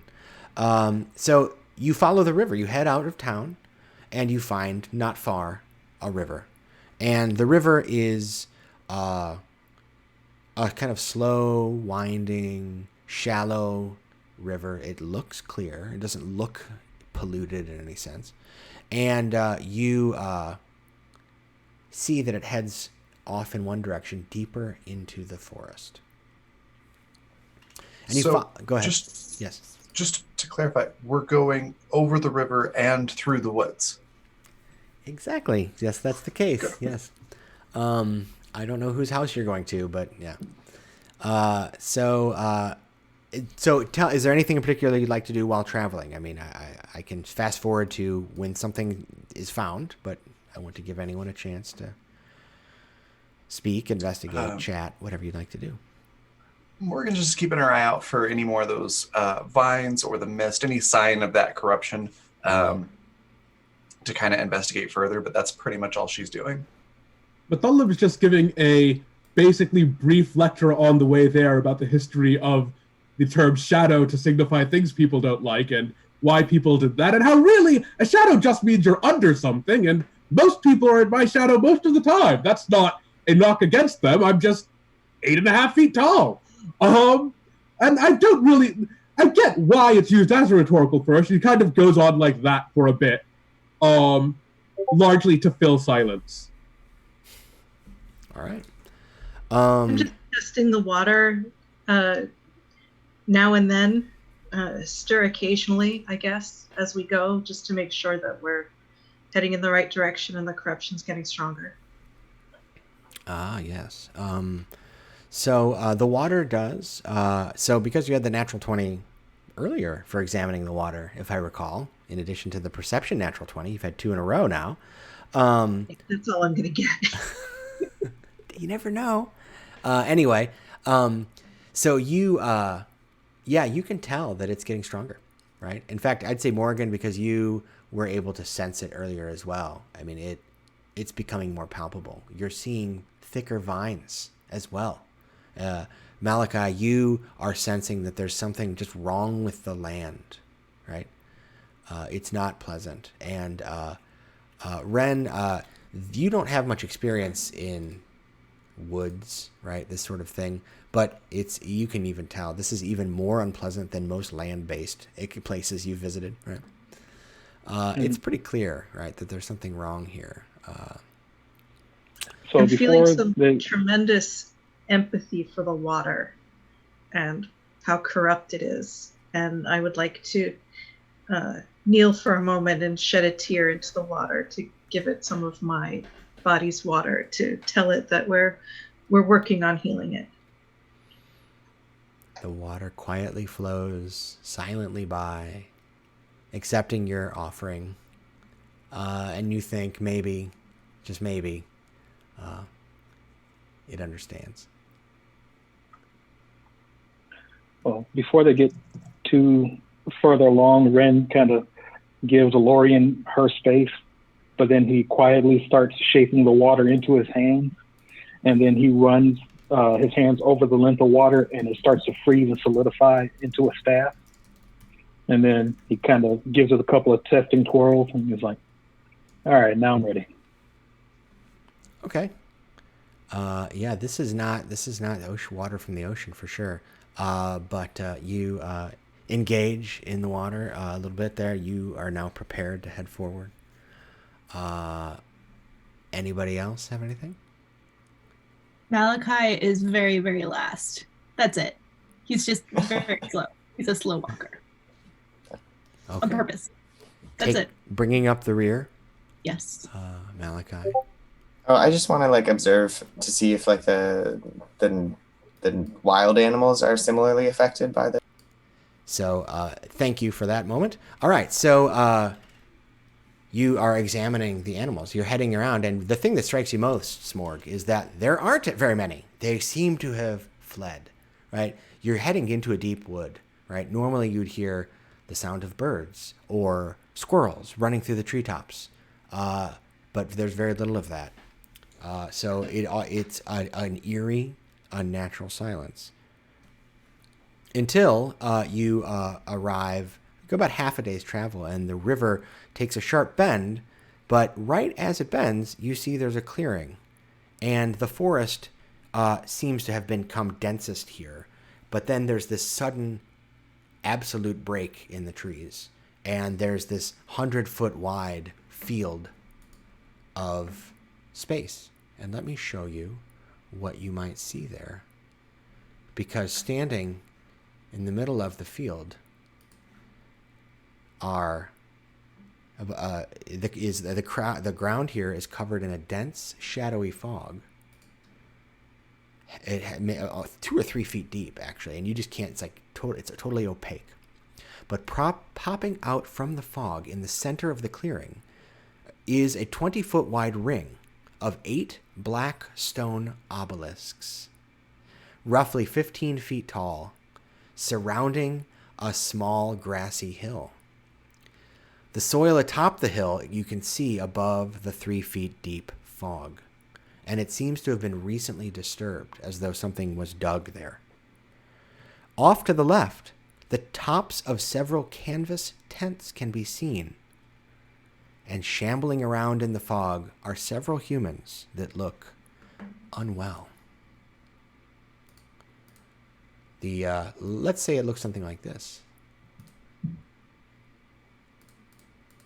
Oh, very Right. nice. So let me place you guys on the map, because when I made this map, we did not yet have characters, because those are new arrivals.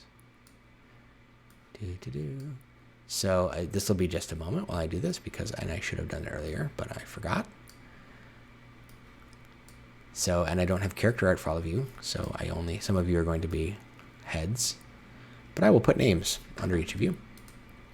All right. So that you can identify yourself.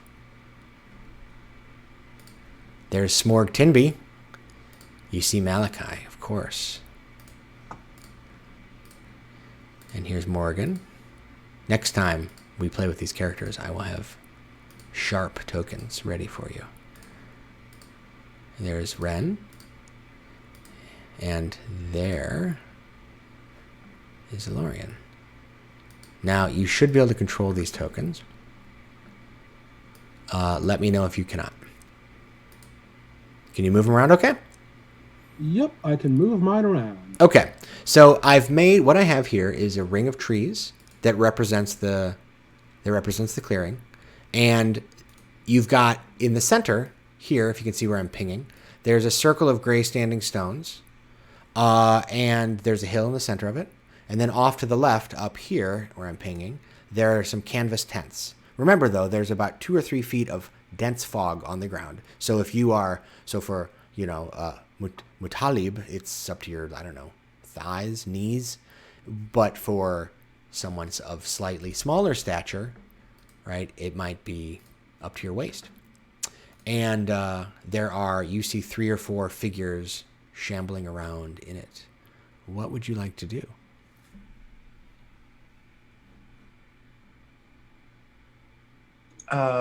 Are we able to tell what these figures are? Can we see details, or are they just humanoids to us?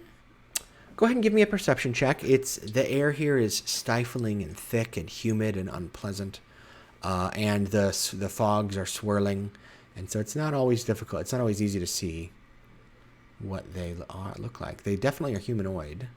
You think they look like very badly off humans? They look like very sick humans. They look, they don't look like rotting corpses exactly, but they don't look well at all. Okay.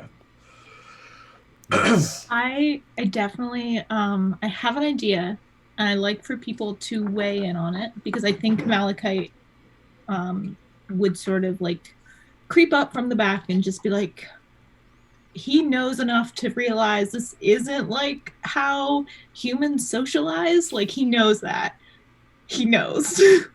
So I think he would sort of like look around and just be like,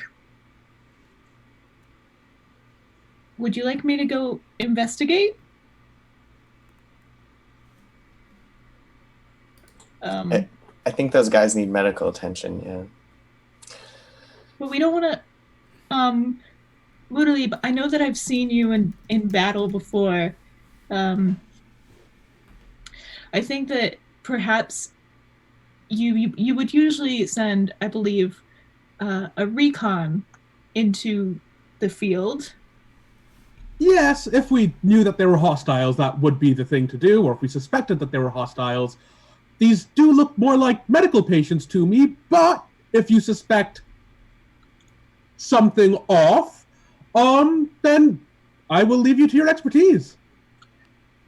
I'm Okay. going to be waiting right here with sword and shield in case things go terribly wrong. Terribly wrong. I think this is actually, if nobody minds, I think this is where Malachi would use his wild shape and transform into a stone marten, which is like a little pine marten. Oh. But it's like they're called beech martens too, but like stone marten, a little cute little thing. On the beach, sure. Except he's made of actual stone. He can still fly though, or no? I guess not. No. I mean, if we wanted to do like a flying land beast, we could do like a Wolpertinger Oh, nice. thing. All right, but we'll just go with he's okay. So he's on the ground. So Malachi, what does it look like when you wild shape? You just whoop or? I think it's much more like you are seeing a sculpture go back to being a piece of rock that hasn't been shaped yet. So like all of his features kind of like get like smoothed down, and like he just sort of very like there are cracks and creaks, and like stone just sort of like chips away, so it's like he's being re-sculpted as a pine marten. Very weird. So you kind of blur, like your features kind of become vague and muted, and then you shrink into almost just a lump of stone, and then it reforms, so to speak. Awesome. Yeah, and I think there's very much like a chiseling action. Like there's stuff is cracking away from him, stuff is like falling away. Like there's a puddle of rocks where he like leaves. Oh, that's awesome. It crumbles and there's like dust and gravel around your feet. All right. Absolutely. All right. So, right. Yeah, So you on a scale from Transformers to The Thing, how disturbing is it for us to watch? I think it depends on how much you consider Malachi a person, or if you consider him more of like a living sculpture. So I think Mathalib is like visibly put off. Does that reverse? Are you going to be okay going back to full size, as it were, afterwards? I think Malachi's like looks up at you and like his nose twitches a little bit, and then he just like runs into the fog. Oh no! Him. I've made a horrible mistake. I never should have let him run off like that. So all right. So is everyone going to watch while Malachi runs into the fog? You're gonna let Malachi do a little recon, or would you like to? Rain is fairly stealthy, and with all the like dust chips and rock settling, he sort of just dusts himself off and like pats all of the debris away, and then he's like, I should probably look after him. And he, just starts going into the fog after the stone marten. So, excellent. So go ahead and I will ask for stealth checks from both of you. Very, very quickly before we give Cliff his stealth check, I'm actually using one of the Earth Genasi spell cantrips that I know, which is Pass Without Trace. So that will affect... So you cast that before you wild shape, is the idea? Yeah, or can I cast it afterwards? Probably not, because you probably need to say it with wave hands around and stuff. And you Sure, yeah, then he does it, if you don't mind, like a little bit of retcon. Absolutely not. That's totally cool. He does it before, and then he transforms. So I guess Malachi, casts this spell. There's some there's some gesturing, which I should watch out for, and speak, and some maybe muttered words, and this shadow falls, a veil of shadow, and silence falls on all of you, and so everything's suddenly strangely muted. So when Ren kind of mutters about wanting to go after you, it's almost like you're underwater. You can barely hear it. So having rolled those, having cast that spell, you each who are rolling stealth can roll plus 10 to that roll. After you can add that after you roll it. Nice. So go ahead and roll stealth for Malachi and Ren, and then the rest of you are going to kind of wait back. Okay, so Ren has only a 33. Let me check to see if they hear you. I'm just kidding. And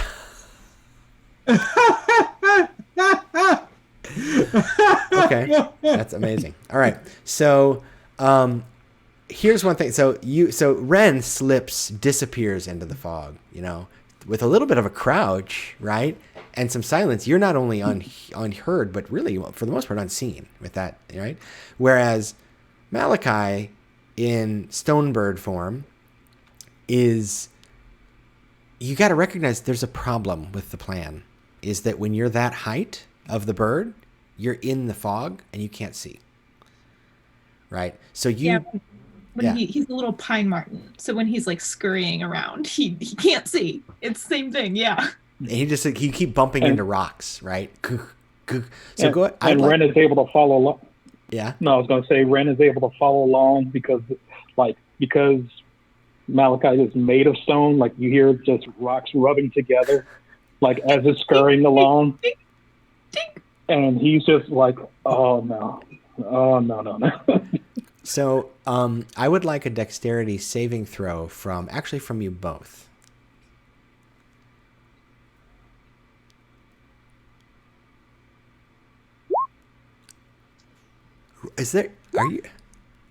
I need to like hover. No, you really just rolled those. Wow. So clearly you and Elorian need to get together and you'll have 10s on your rolls. Wow. So Ren, you're moving through this fog. You can't see the bottom 3 feet of the ground. Well, let me reveal to you what you've discovered as you unfortunately travel through this area. You accidentally don't realize this until too late. Not too late for you. There is a little stream and several big puddles in this area. And so when you hit that stream, Ren, you're like, whoa. You catch yourself before just plunging into it. Malachi does not. Malachi, you're just running and all of a sudden there's no ground beneath you. And then there's this huge clunk, right, sound where this heavy rock just drops into like 2 feet of water. Now you're able to get out of it. You can just walk right back up, but it makes a very loud sound. And that, combined with like careening off of several rocks, causes several of these creatures to start shambling your way. So they know that there's something in the vicinity here. So Ren, go ahead and move yourself up somewhere behind Malachi or near Malachi, right up by that stream. But you didn't. Yeah. So this is we're not in initiative yet. So Ren, go ahead and put yourself up. Here's your token here, to by the water. If you could do that, Cliff. And so they don't hear or see you, but they are now wandering around looking. But it's going to be pretty hard for them to find a small animal in the water. So I will just say they're coming this way. What would you like to do, Malachi? Malachi would like to get out of the water. Okay. As he sinks. Yes. Very fast. I think he would get out and he would be pretty surprised. But I think that because like the fog is still like covering his line of sight, he can't really see very much and he doesn't realize that anyone's like coming for him. So he thinks he's doing great. Yeah, right. You don't even see it, right? So that's entirely possible. So tell me what everyone else is going to do. Let's start with Elorian.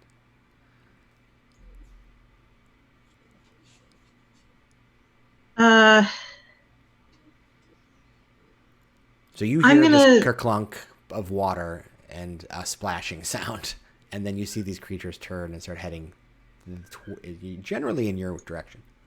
Oh boy. So I'm not going to say I'm good at moving through fog, but as someone who casts fog and creates fog, I'm not afraid of it.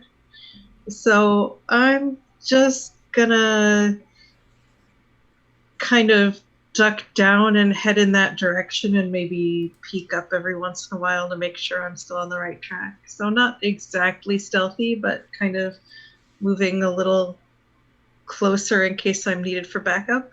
Okay. So Elorian is kind of creeping forward, trying to be.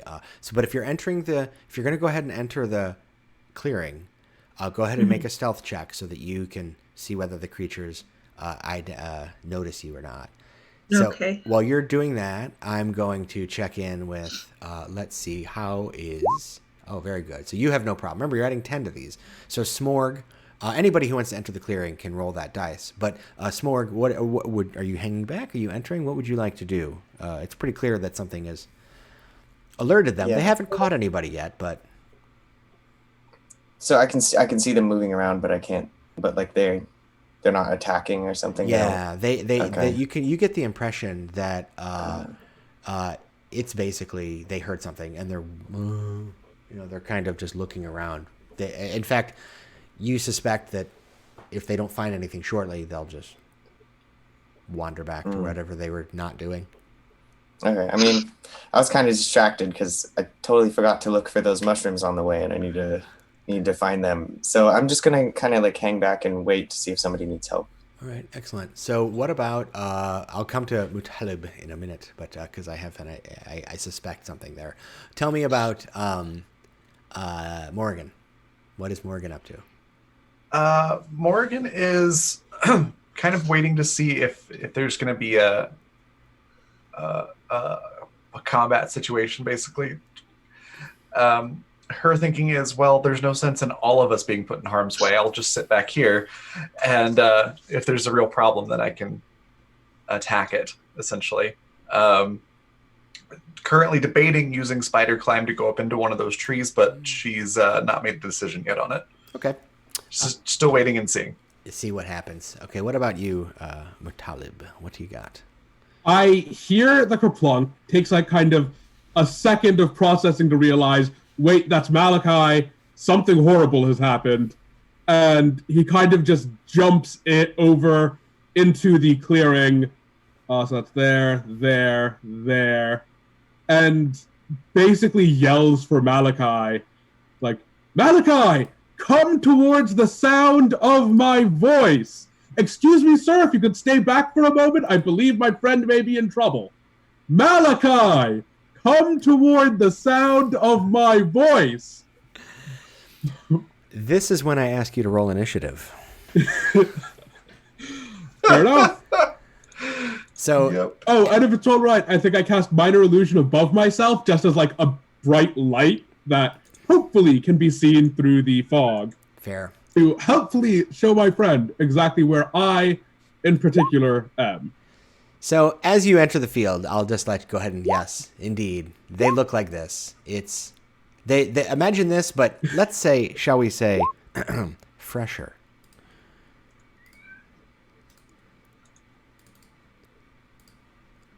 All right, so I'm going to do theirs now.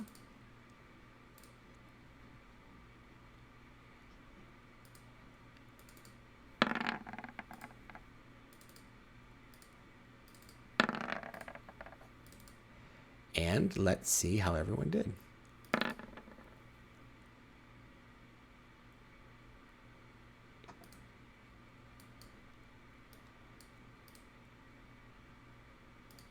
Okay, let's see if I've got everybody. Ren, Smorg, Morgan, Alorian. Am I missing?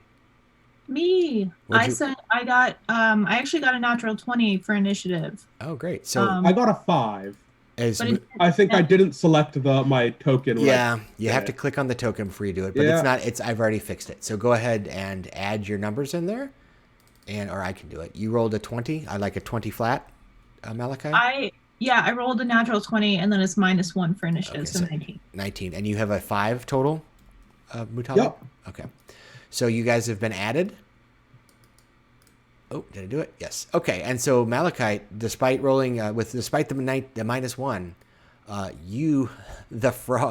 the stone bird that just plummeted into the water, climbed out.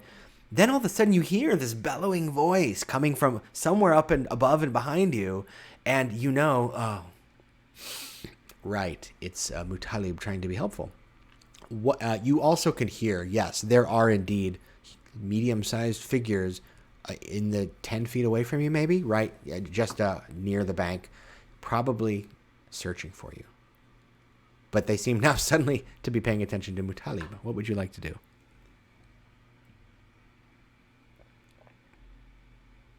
That's a super good question.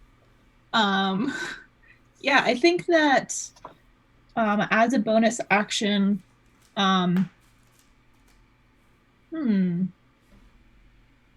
Okay. I will admit, I want to do this right, but again, I've never prepared a spell in my life. So, what I'm thinking is that I want Malachite, still in his little stone marten form, to run to the pillars, and at the pillars transforms back into normal Malachite with his bonus action. And I think that has to be the end of the turn, or can I take a turn as well, like to cast a spell?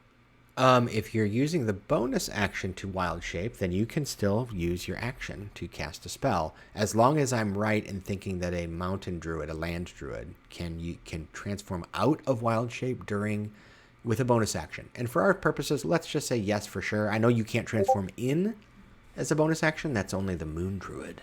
But you might be able to transfer out. So let's say yes, you have an action, you can cast a spell.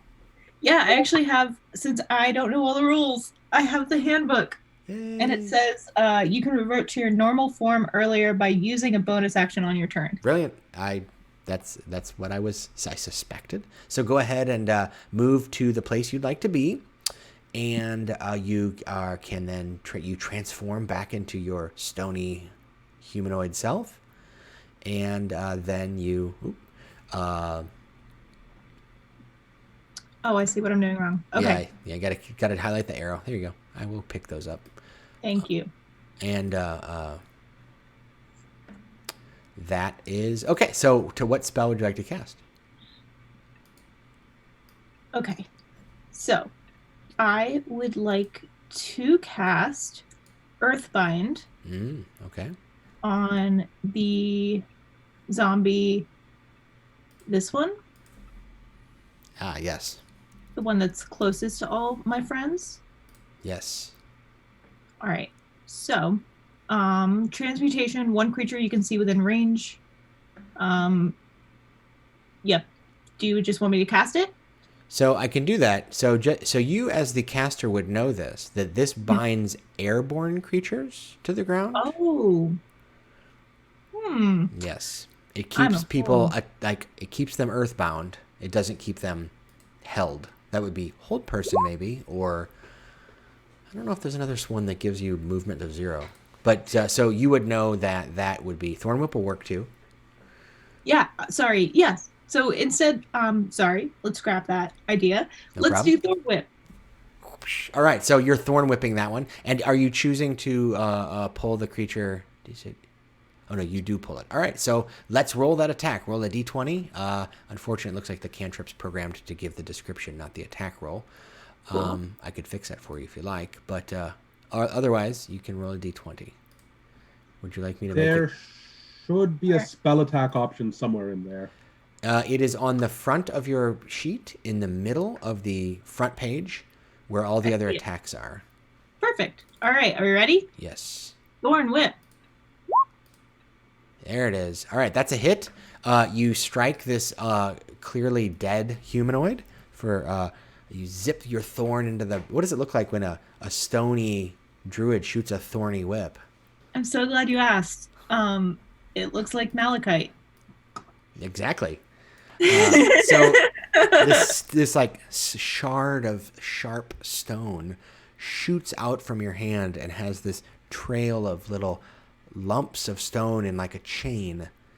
And I'm now suddenly having Mortal Kombat flashbacks. This chain stabs the creature and you pull it 10 feet towards you, and now there is this strange zombie in front of you. Now I will say, I don't know if Malachite has ever had much experience with the undead, but this is a humanoid that looks dead, so it's kind of pale, it's not breathing, it's laying sideways, but there's shadow, literal like tangible substantive shadow billowing out of its mouth and trailing down its chin almost like a liquid.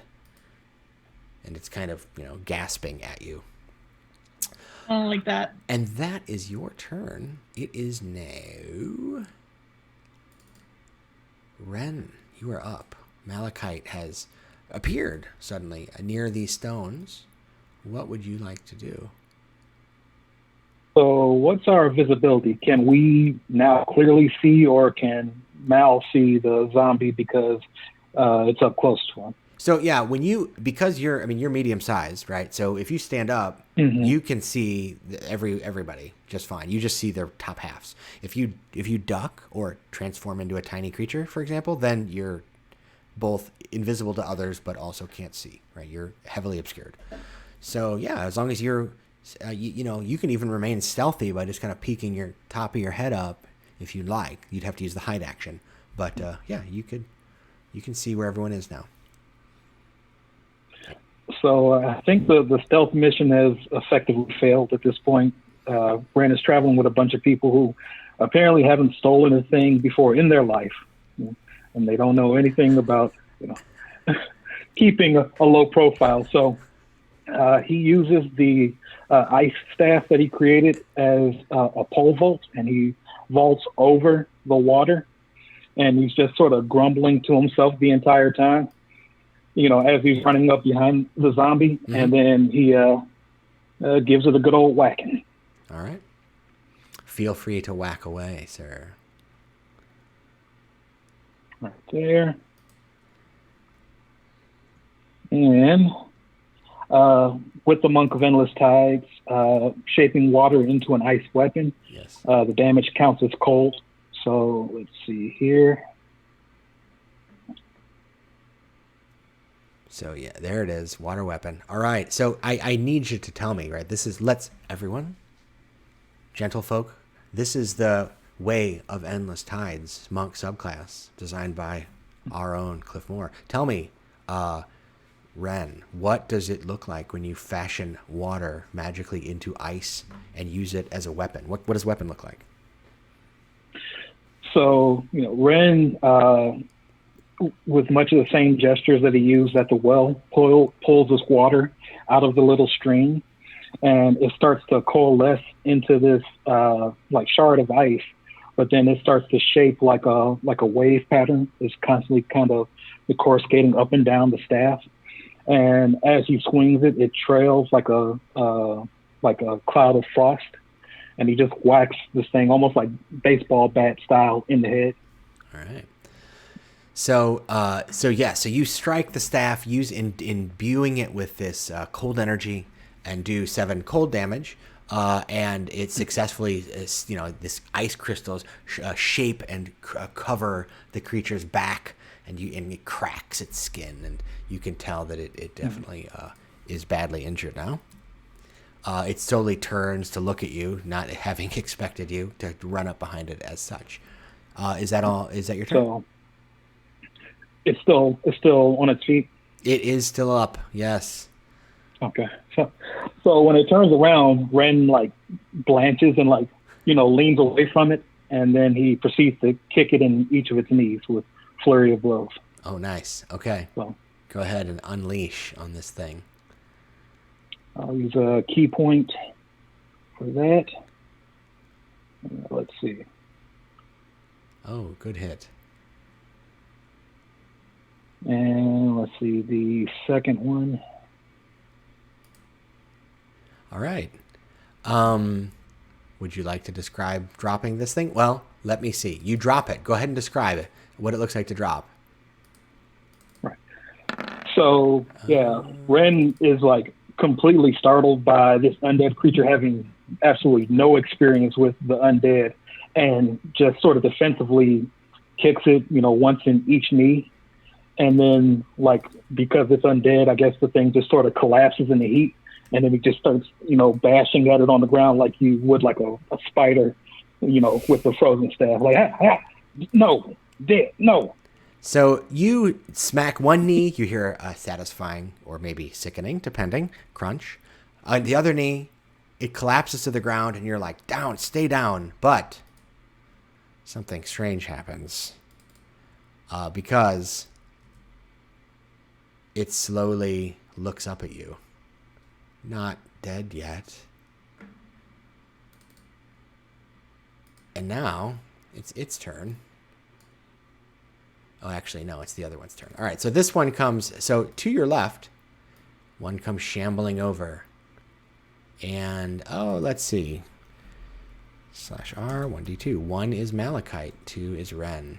It takes a swing And it goes after Ren. It slams its meaty fist into you and hits you for 5 bludgeoning damage. Thump. A mighty thump. It is now Smorg's turn. What would you like to do, Smorg? Your friends are getting beaten on by shadowy zombies. Yeah. Is the one zombie still there? It's on the ground. Oh, well, actually, okay. you don't know. Because it fell into the fog. But the cliffs, Ren can tell that it's still moving around strangely. But as far as you can tell, it may have been dropped. But there's another one that's walked up and swung at him now. So. Okay. Yeah, this one in the middle here is prone. So let me put a little marker on it to say prone. Yeah, Smorg doesn't see a lot of undead in his line of work, unfortunately. So he's a little scared of these guys. But he's inspired by Mudalib running out there. Giant light just taking all the attention. And Smorg decides he's gonna try to run out there and turn undead. So wow. So I run out there. I'm just like hitting my holy symbol, trying to turn it on. And I think I can reach these first two. So yeah, you need to it's within 30 feet. So you are back here. Mm-hmm. So if you run forward, you can get all the way up next, almost to Ren. You can get to the stream. And then from the stream, all 3 of them will be affected. Okay, I'll do that, yeah. So they have to make a wisdom saving throw against your spell save DC, which I'm guessing is 13. Yep. And so let's see. Here's going left to right. 1, 2, 3. And fail, fail, fail. So all 3 of them. So what does it look like when you call upon your grave deity? I mean, it's a little haphazard this time around. He hasn't had a lot of practice, so his voice cracks, but he's still loud, and it's just like you see the fog and you see like the giant figure of Mudalib standing there, and then there's just kind of this like light waving around and like just abstractly like rolling around in the background. It looks really awkward.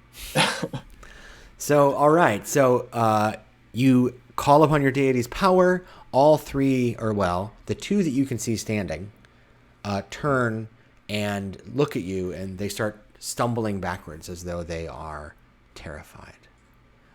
Ren, you hear the one at your feet suddenly start like scraping and backpedaling as well. So that was a very effective turn. Oh, let me do one other thing real quick that I need to check. This is important. Don't mind me. The folks at home can see what I'm doing, but you can't. All right, that's what I thought. All right, so I need to do one other thing. Okay, so it is now Morgan's turn. What does she do? It's a very good question. Can she tell what has just happened? Are they still hostile, or are they essentially back to normal? Well, let's see. You're a 3rd level character. Do you think you've ever seen a cleric turn undead? I mean, they do look like they are going to run when they get a chance. They look like they're like stumbling backwards, starting to turn. They haven't run yet. It's not their turn yet. I am not sure if she ever would have seen somebody cast Turn Undead. She tends to operate on her own most of the time. So if you want to make an insight check, if you want to let the dice decide? Yeah, that would be great. Let me pull that up here. Insight. Oh. Okay. Yeah, I think you can tell. They are frightened for sure. You've seen creatures be magically frightened before, let's say, and they are. And turn undead. Does that make them not undead anymore? So out of character, it makes them flee. So they will basically spend every turn just running away for a minute. Okay. Unless you hit them, then they get gotcha. smacked out of it a little bit. Now, whether Smorg wants to communicate any of that, I'll let you guys decide. Okay. In that case, I think Morgan is going to do that spider climb thing that we talked about. Yes. Cast that. And then she's going to walk up to the top of the tree. All right. If, assuming she has enough movement to do that. Yeah, for sure. I mean, you can get 30 feet up. So let's say you get most of the way up the tree where the branches are still thick enough for you to stand. But you now have a commanding view of the whole clearing. You can see to the far side 100 feet away. You can see over the tops of the circular obelisks, or the circle of obelisks. And you can actually see on the top of the hill, there is a hole that's not just a hole dug, but a stair has been uncovered. Okay. I will call that out to the rest of the group. Let them know that there's a hole with a stairwell in the middle of those pillars. All right. So, Elorian, it is you have a chance to react after all of this has happened so quickly. All of this has happened in 5 or 10 seconds. What would you like to do? Well, I've seen one zombie drop. Yes. And I've seen another race, shambling, racing, rambling to its aid. So I'm going to target that one. How do I ping this? I'm assuming you mean this one? Yes. To the left of Ren? Yeah, that's cool. Yes. That was the one that just attacked. That one with a ray of frost. Nice. All right. Give it a blast. Okay, that hits. And a beam of icy cold flies from your hand, smashes into this shadowy creature. It, forms this kind of crust of ice on its shoulder. It kind of shakes and shivers and shakes it off. And and then suddenly you can see that it's had been turning in terror from Smorg, but it seems to have been smacked out of that. So it's kind of looking around, then realizes Ren and Smorg are standing right in front of it. But it is also a slowed. You can tell that its ice has tightened up its dead bones, and it won't be moving very far at all because they're not the fastest creatures to begin with. However, so this one over here flees. 10, 15, 20. It goes all the way. It uses the dash action and just disappears into the trees. There is a strange swirling motion very close to you, Malachite, and you see it too. Actually, probably everyone but Ren maybe sees it because Ren has dead bodies in front of him. A shadowy. It's shaped like a human, but it's literally just made of shadow. It looks something like this. Oops, that's the wrong one. You've seen it before, if you know this. All right, there you go. That, like a shadowy form, actually starts fleeing this way. It was hiding there in the dark, in the shadow, next to the obelisk, very close to Malachite. It just hadn't had a chance to pounce yet. Speaking of pouncing, before Mutalib gets to go, another one of those exact creatures, boom, materializes out of the shadow. It did not seem to be affected by Smorg's call on his deity's power, and instead it turns and faces Malachite, and it puts a hand out, a shadowy hand, to try to grab him, but misses. The mist swirling around. Or would you prefer to, Malachite, bat it aside, shrug it off? What do you think? I think Malachite goes back to his most natural emotion, which is to stand very, very still and not move. All right, so the creature just kind of paws at you a little bit, but does not seem to be able to reach into your life essence and drain out your strength, which is, what it was trying to do. No, that detail. Now, Mutalib, you have called down the thunder here. What would you like to do? I see the shadow appear. There's active combat going, and I charge in as I realize, oh yeah, everything has well and truly gone to hell. Is that zombie still prone in the space up here, or did it move on its So turn? this zombie here, you can't see it, but it doesn't look like it's moved yet. You can't tell whether there's a zombie there or not. I mean, out of character, Okay. it hasn't had its turn yet, so it can't flee. But no, it's, as far as you know, it dropped. You still probably, everyone but Ren thinks it, and then Malachi, because you're standing right there too, you don't realize it's still moving around. Ren beat the living tar out of it, and it dropped. All right. So I rush up to the shadow and I cast Frostbite. It needs to make a Constitution saving throw.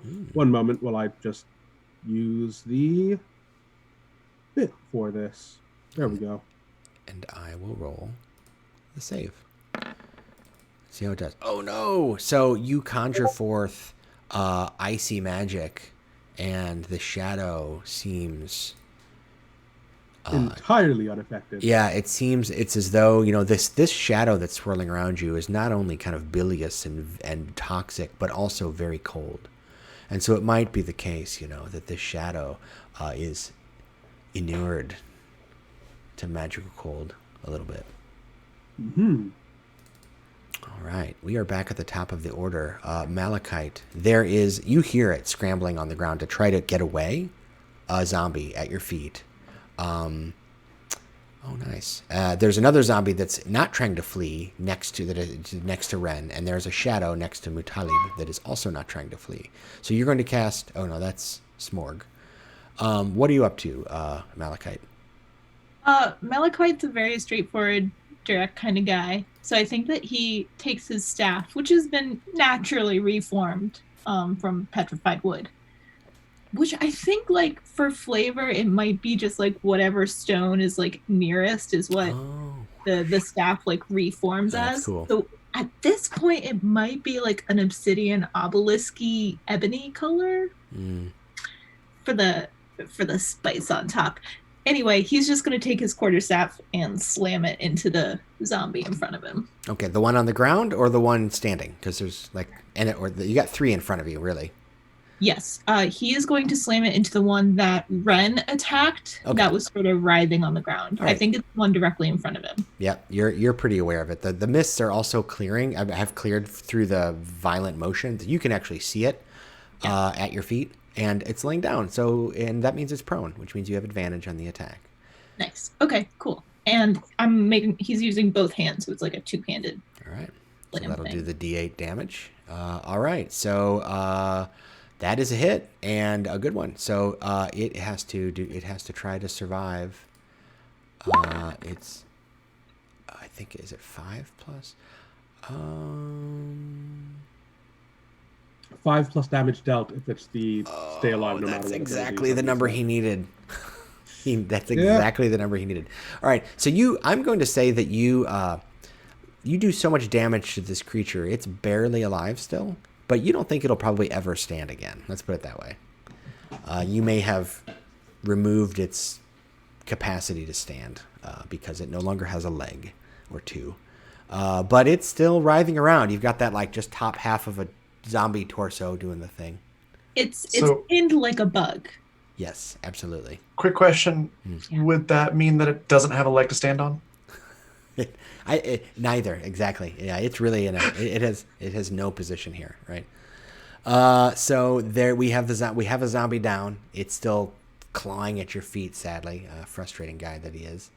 It is now, unless there's something else you'd like to do, Malachite, it is now Ren's turn. You've got 3 undead in front of you. One that just won't die. One that just took a whack at you. And then there's this shadowy thing that Mutalib is swinging at, or is facing off with, that also just tried to touch Malachite. Boo. What would you like to do, Ren? So Ren's eyes go wide because, once again, never encountered undead before, particularly living shadow. And he starts swinging his staff like above his head. And as he does, it elongates and goes from ice into water. And then he whips it at the shadow creature. And I'm going to use water whip and cast it on the living shadow. All right, so it makes a dex save, and your DC is probably lower than that. All right, so it's going to take half of the damage, but that's still 3d10. So go ahead and roll the 3d10 damage, and it's bludgeoning as well. All right. Let me see here. Where are my dice? So you can do /R 3d10, like it would look like that. Or you can use the little dice icon on your little toolbar on the top left. Either way. Okay, 11 points of damage. So so you whip this creature, and again, because it's intangible, right? The water whip passes through it, but still manages to pull away a lot of its shadowy form, but doesn't quite grab hold of it. So you're not able to. It does not pull towards you. But it does tear away some of its shadowy form. It looks like injured, but not down. Well, but you've still got more to do, I assume. No? Well, no. The water sort of, coalesces back into his hands and freezes over That's again. an action, not a bonus action. Right. Right. Okay, great. So the water whip smacks this creature. It looks like it's losing its form, but it manages to hang on to it just a little bit more. And that means it is now the shadow zombie next to you's turn, who is no longer fleeing. Wait, when is this guy's turn? I need to make sure this guy actually is the one who flees. So this guy is going to crawl away from basically everyone there. Ren, Mutalib, and Malachite. And so if you want to take an attack of opportunity at it, you can. It tears itself off of its pinned legs and is trying to... no, it wouldn't be turned anymore because it took a bunch of damage. Yeah, it took hits. It is going to try to bite your ankles, Malachite. Or rather, slam them. I'm going to give it disadvantage, though, because how can it slam very effectively while it's laying on the ground with no legs? And so it just uselessly paws against your feet. And doesn't do very much at all. The other shadow zombie, however, let's see who he goes after. Actually, he is going to go after you, Malachite, and he turns, and he. Where did I write this down? All right, so he turns and he opens his mouth. He looks at you, and you see this. Shadowy fog sort of billow out of his mouth, and I need a 15-foot cone. So Smorg and Ren and he's pulling it at Malachite. So that's what I rolled. So only Malachite, lucky you guys, need to make a dexterity saving throw. Oh, but you know what? Yes. Does it count? Does the plus 10 count on saving throws? No, only on stealth skill checks, sadly. Fine. All right. I'm made of stone, so. So you needed a DC 10. So this shadow zombie has a shadow breath attack where it exhales a 15-foot cone of shadowy fog, and you must make a DC 10 dex save or take 1d6 necrotic damage. But not only did you make the save, and half on a successful save, but it was only 1 point of damage. So he kind of coughs on you a little bit, and shadow kind of dribbles down his chin. And he really looks disappointed in himself, honestly, at this point. He's questioning his life choices. But I will say at this point, you can tell. Afterlife choices. Yeah, right? Am I right? So he's dressed, not that you have all that much time spent hanging out with zombies, but he's dressed like an archaeologist. What? Okay. Smorg, you are up. Malachite would know what an archaeologist looks like. Right. They go into the mountains. Yeah, that makes sense. So yeah, he's got like a, I'm obviously using Earth Archaeologist. He's wearing khaki because that's what Indiana Jones wore, right? And he's got like a little pith helmet on. I don't know. Archaeologists look like regular people, but anyway. Smorg, how are you doing? Yeah, still scared, despite the fact that, more enemies showed up, so that wasn't fun.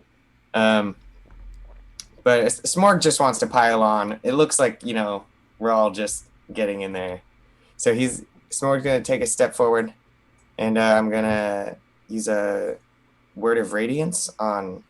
So the guy who's on the ground, he's right in the middle of this whole thing, right? Yes. Okay.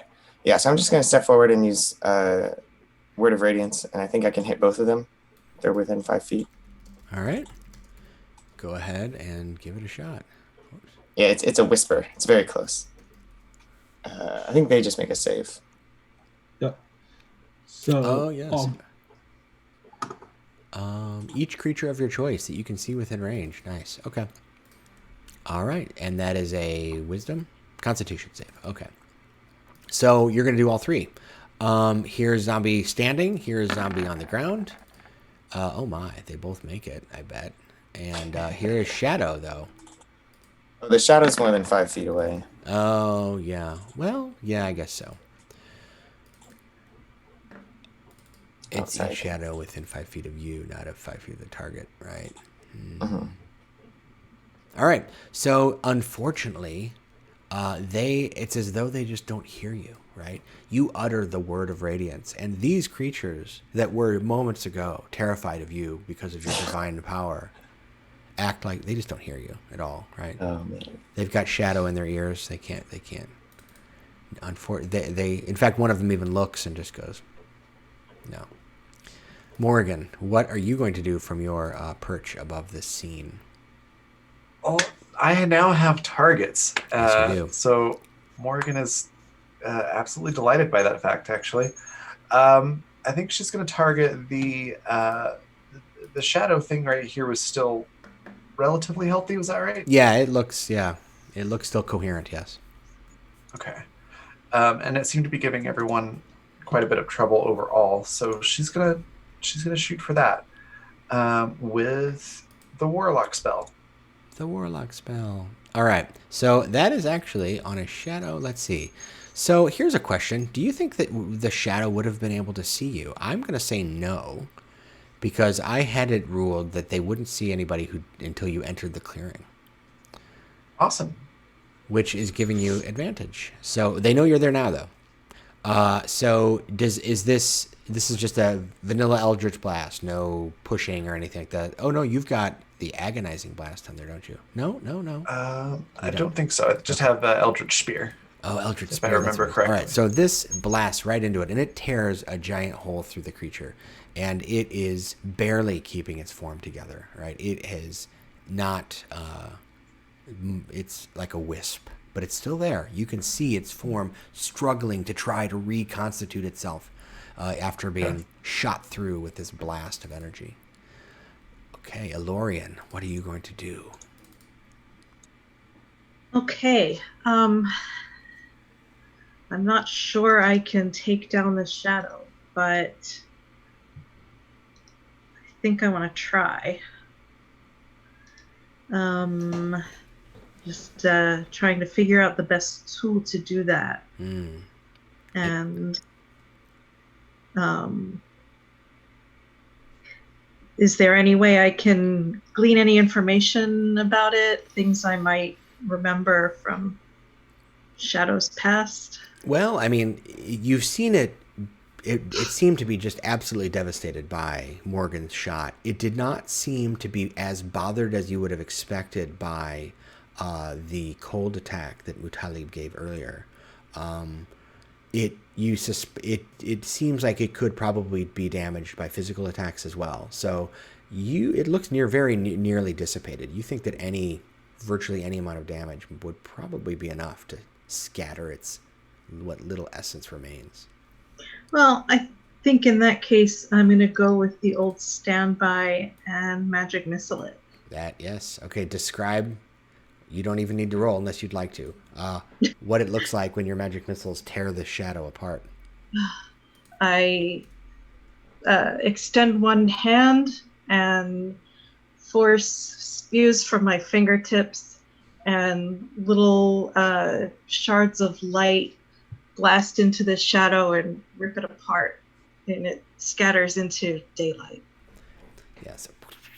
And the little bits of shadow explode and melt into the remaining fog.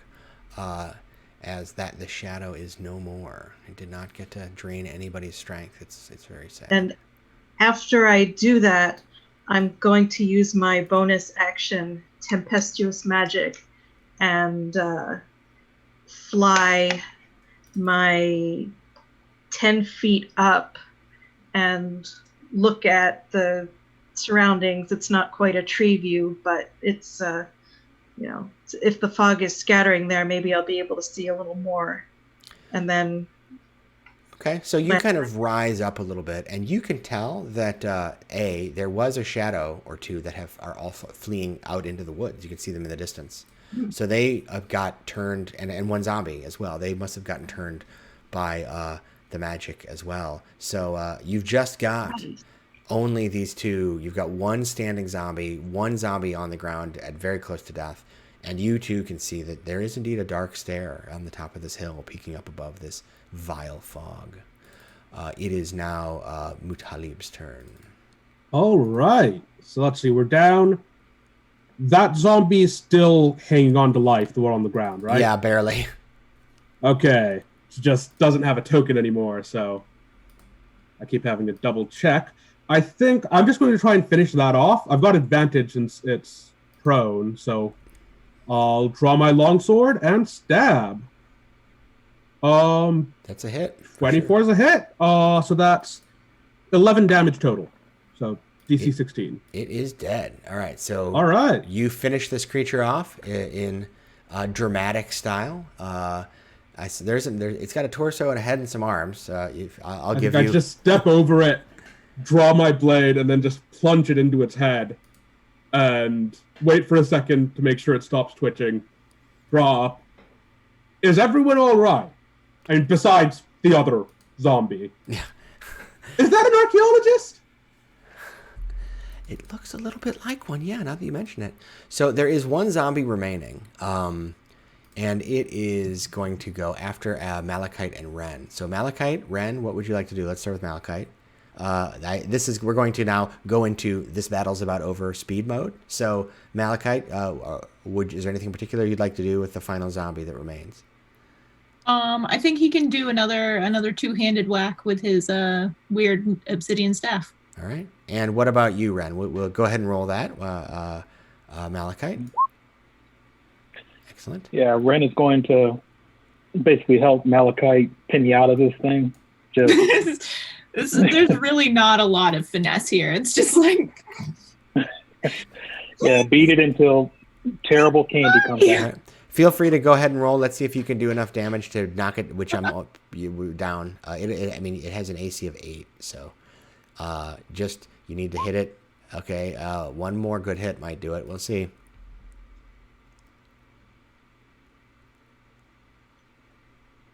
You want to do this is the water weapon. You want to do a single bonus action attack? Well, I'm out of key points for the moment. Oh yeah, I can't do just a regular bonus action. Yeah, you can just do the single one. So,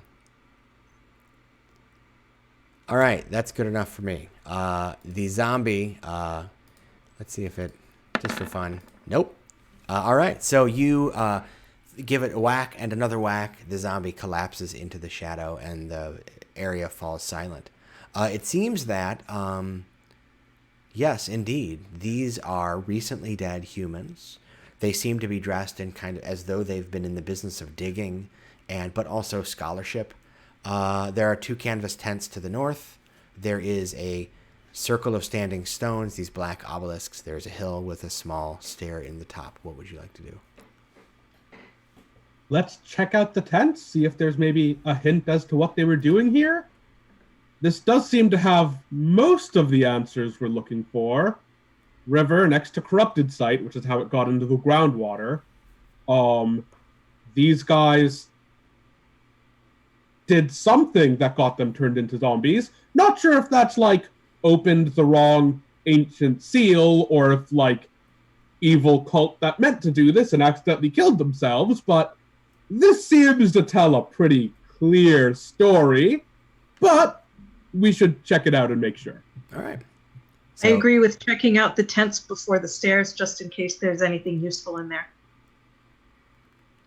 And Ren spent a couple extra seconds like beating this one corpse because he saw the other one continuing to move. And then he looks around at everyone with kind of a manic light. He's like, why are you so calm about this? It was dead. But why zombies, though?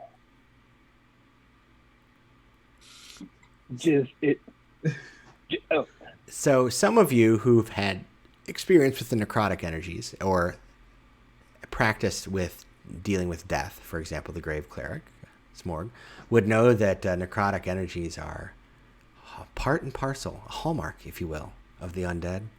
And that's one of the reasons they're bad news. Go ahead and roll investigation if you'd like to check out the tents. It's kind of difficult to find things in there because there's this heavy fog that's obscuring everything below your waist, basically. But let's see if you find anything in there. You think the reference to the shadow wasn't like the metaphorical kind of weird color thing reference to shadow, but a reference to the literal living shadows that just tried to kill us? Never mind. Yeah, and Ren is like checking the pockets of the corpses, like basically robbing them. Like, you know, maybe it's the shadow that resides in all of us, you know, that sort of thing. And you still grave robbing. It was about the shadows we met along the way. That's right. Malachi would definitely like see Ren doing this and just sort of like poke him with his quarterstaff, just like it's disrespectful. They're not going to use it. Disrespectful. Let them take what they have. Can pockets what he can find and he stops. Like, all right, fine. I'm looking for like an expeditionary journal or something in the tents. And Morgan, did you have something? Yes, with the combat over, Morgan will help search the tents because with shaped water, you can change the opacity of the water. And since I'm assuming this fog is water-based, could make it clear. So yeah, with a little help from some magic, you kind of clear away some of the fog, maybe a gust of wind here and there or whatever as well. And yes, you in fact, so two things. First, those who search the tent find that they, yes, most likely housed archaeologists because they find notes, an expeditionary journal that reveal these humans were indeed archaeologists who came to this site to study an ancient temple they had read about, dedicated to an all but forgotten goddess of shadow, once accessible beneath the circle of stones that they had erected.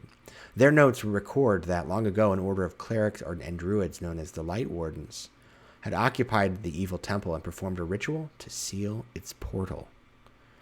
The notes record a dig and discovery of chambers beneath the circle, but then become gradually more erratic, fixating on descriptions of darkness, and ending with a mention of serving her. The tent also contains an explorer's pack, a scholar's pack, and a dungeoneer's pack, totaling about 62 gold.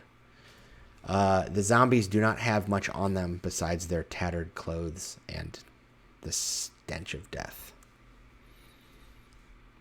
I think Muthullab stares at that journal for a bit and asks, let's see.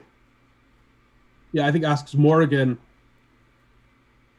I'm not an expert on this stuff, but this does seem pretty straightforward. Besides, where did they import pith helmets from? I think we have a pretty large problem, if you want to look at this and confirm for me. Sure, I'll take a look. What does the book say? So it reports that these archaeologists had come on an expedition based on scholarship they had found in ancient tomes, reporting a shadow-worshipping cult that had been suppressed by an order of called the Light Wardens, and that the Light Wardens had sealed a portal here. Okay. And the archaeologists uncovered chambers beneath the Circle of Stones. And that's the last entries. Okay. Then, yeah, Morgan will respond in a affirmative. It does seem to be that this is a large problem. We will need to find some way to seal this back up. Yeah, how are you with rituals? Because I will tell you this, I have no idea what I'm doing with regards to any magic beyond about 6 seconds of casting time and functional use. Yes, I'm more of a quick caster myself. Malachi stands stoically nearby. Yeah, Malachi is I'm doing a little dance because druids are ritual casters. What? It's true. Yeah, but Malachi is just staring at them.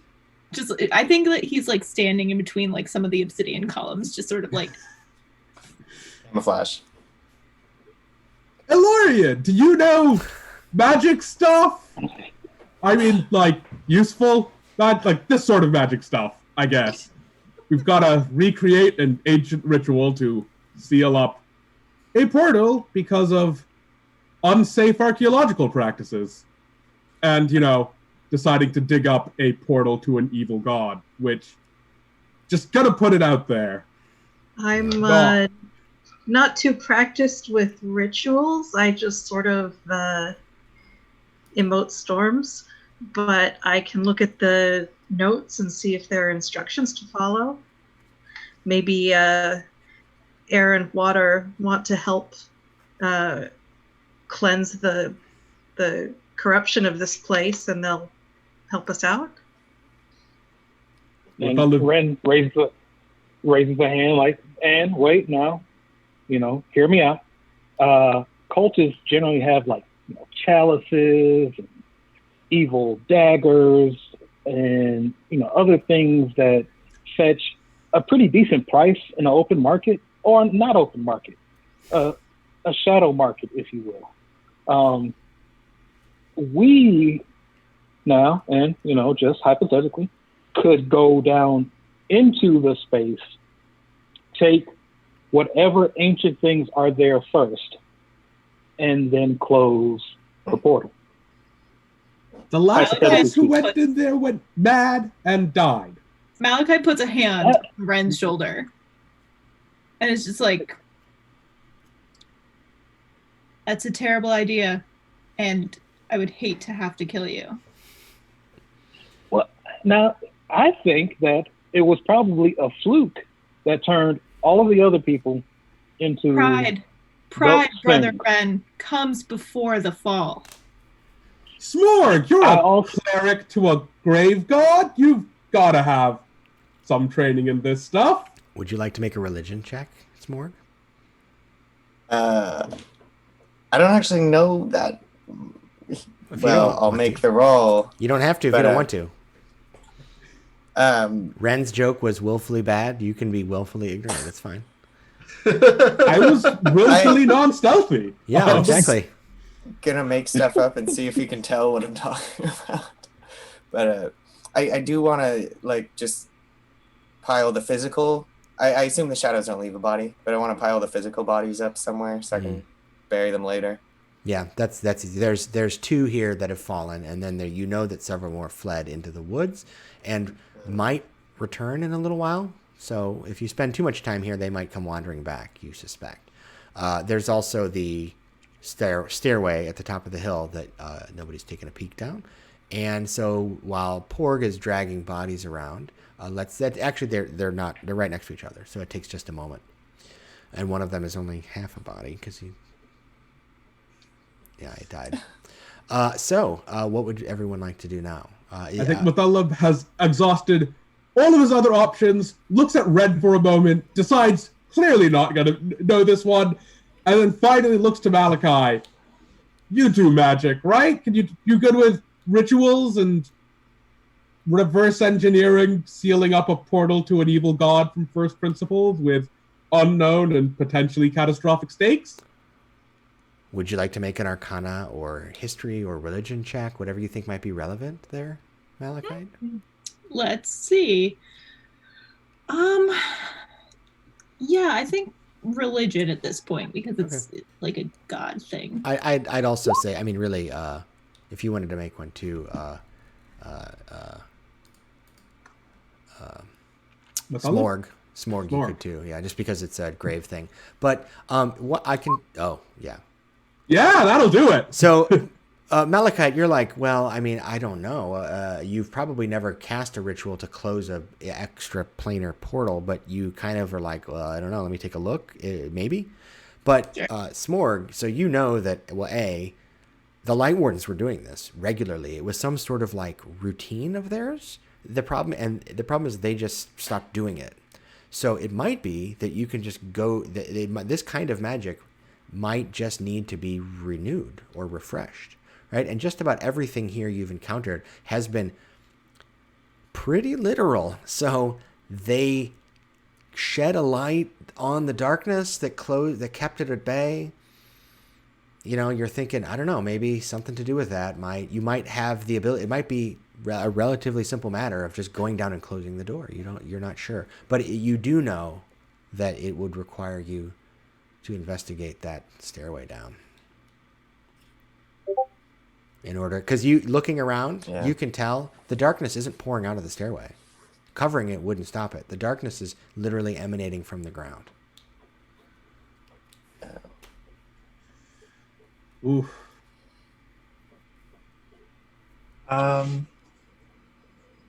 Yeah, I think Morgan is going to chime in there and say, you know, if it might be something as simple as doing that, then I mean, I'm not opposed to finding out what's down there. I point out to Malachi, it is to heal the earth that we're doing this, so. And if we happen to find objects of great power along the way, all the better. And Ren looked at Morgan like, see that? I don't think you guys. Let's just go down the stairs.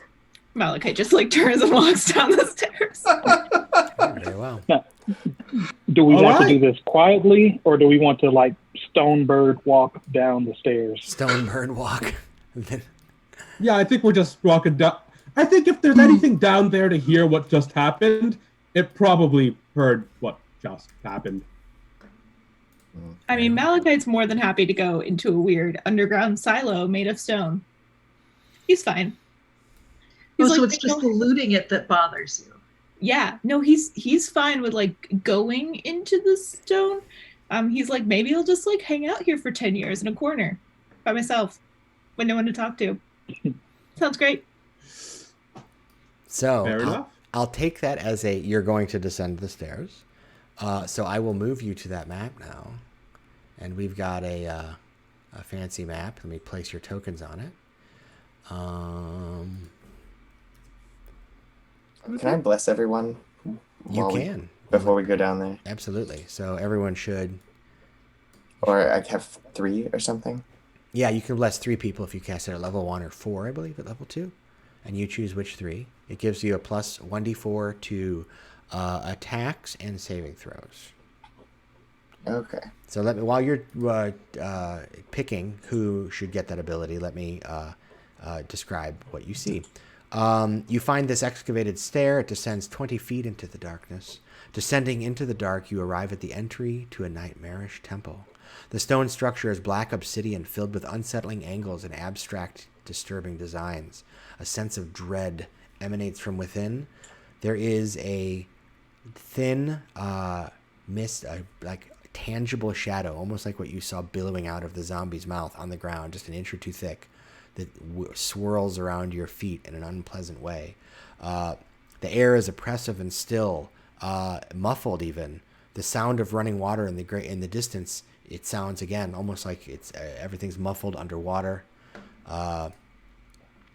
Everything just feels oppressive here. In the entrance hallway, you find yourself, it has been carved out of what must have been, and Malachite, you probably recognize this immediately, a massive and quite rare, unusual, natural deposit of this black obsidian that they carved this chamber out from the inside of. So it's the natural stone that's been partially carved around you. And we've got a map here from Dyson Logos. Thank you for that, Dyson Logos. All right, so you find yourself here in this tunnel. Up ahead, you can see that it opens up into a chamber, and there is a very faint, flickering light you can glimpse in the darkness ahead. You are free to move about the temple. All right, I advance into the darkness.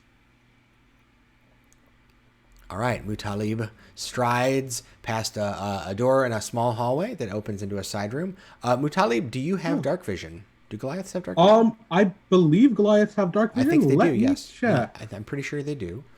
Let me just double check here. We've got half-elf. Tritons do not have dark vision. And Smorg is a human. So we've got two people without dark vision. You see nothing down here, so you'll need to make some light. So I can cast light. Yeah. All right. And Malachite, did you have something? yeah, I just wanted to mention that Oh, I do not have dark vision. So actually, I need Okay. to light up a torch or a lantern or something before doing this. Okay. yeah, Malachi also doesn't have dark vision, Oh, right, but right. he does have tremor sense. Oh, that's super cool.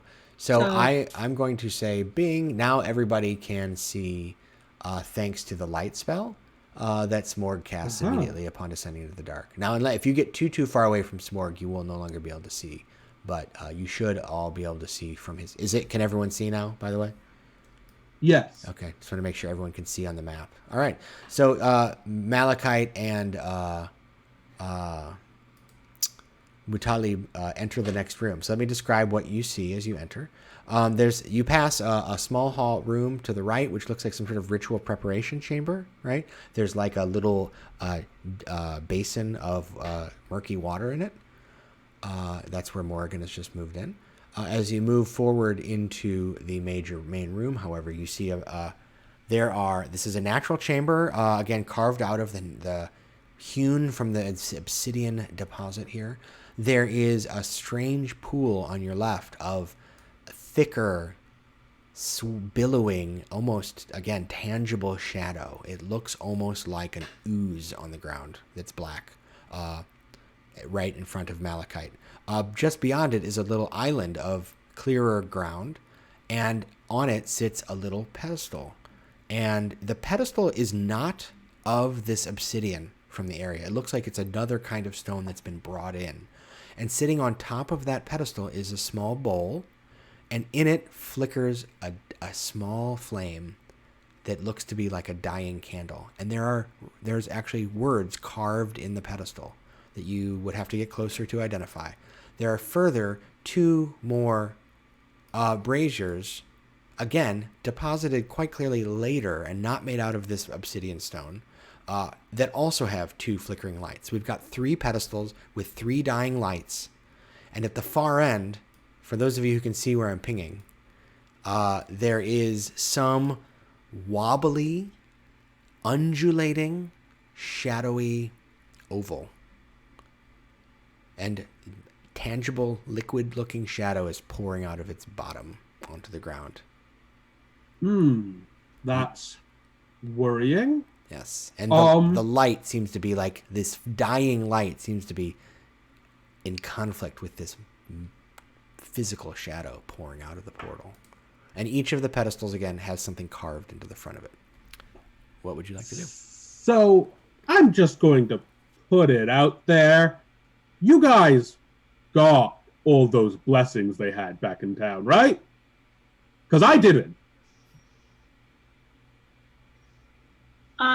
Elorian, I noticed you looking at the head plates on each of the homes. Do you think that you can look at those pedestals and see if they match?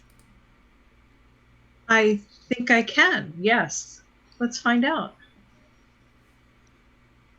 So go ahead and approach which of the pedestals you'd like, and tell me whether you're how you're walking with this pool of shadow in front of you. I'm skirting very carefully around it. All right. As carefully as I can. All right. There are 3 braziers. Which would you like to approach?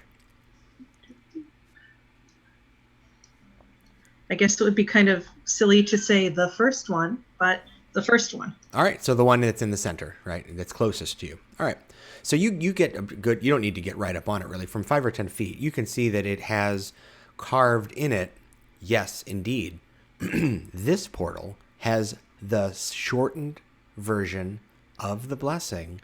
This one is in Orcish. We have an Orcish reader here, don't we? Do we? Yeah, I actually do have Orcish and Dwarvish. So I Okay. think I I will heard them. call out to you, hey, I think this is in Orcish. Is it safe over there? So Nothing's tried to I kill us guess- yet. Yeah, I'll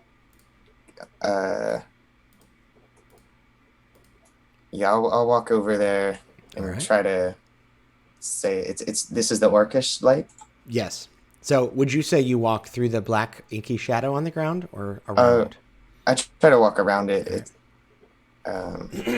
I mean, I'm asking for absolutely no reason. Just curious, clearly. All right. So what do? You approach this pedestal. It has an Orcish kind of acronym basically on it. That resembles the order of words that you'd heard in the blessing. And the thing that's weird about this blessing is it's really easy. It's almost like it's imprinted in your mind. It's really easy to remember for some reason. Okay. I mean, I'll just put my hands down on it and try to just try saying the blessing once and seeing what happens. Right. And I assume you say it in Orcish, right? Or do you say it in? Okay, because that's the language on the. All right. So you utter the Orcish blessing, right? You. Bausuan kukajne ukde ochlach shla lach ach york leichsha shla luch to gekochach leave uchun kindar ach lich, this sort of thing, right? Wordach von nam ash dark nichnoch. And suddenly, the light flares up. Noticeably, it goes from looking like a flick dying candle to a bright torch. Oh, wow. The other two, however, still weak. But when this happens, the warbling, wobbling, inky black portal on the wall thrums with energy. And there is a thunderous explosion of sound out of it, which is really startling because everything here is strangely muted and dull and oppressive. Your feelings even of fear or hope or curiosity or desire or disdain are all muted strangely. And something stirs on the surface of the portal as though a hand is pressing against a black membrane. But it's not shaped like a hand. It's larger, much larger. And it's shaped like horns. And suddenly, there's this sickly ripping sound, and out from it emerges a creature that looks like this. Oh. Fun. Well, that's not good. Let's roll initiative. Quick question before we go into combat. While they were doing that, I just wanted to see if Morrigan could make that murky water in that room that she's in clear and just see if there's anything in there. Yes, absolutely. So, I mean, I would imagine you guys taking your time in the sense that you are not literally sprinting to the thing, so that's perfectly reasonable. While people are walking out, while you're talking about what to do with this pedestal, people are examining it, you are checking it out. So how are you going to using the shape water ability, yes? Yeah, just to make the water clear and kind of look around. So you clarify it, and let's see if there's anything there. Yes, sitting at the bottom of it is a ring. Ooh. I would like to pick that up. It is a strangely dull iron with a black gem in it.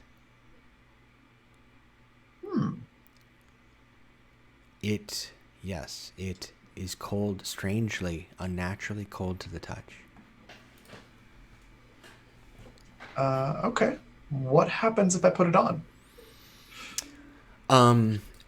At the moment, I don't think this is, I think this requires good old attunement, but let me double check.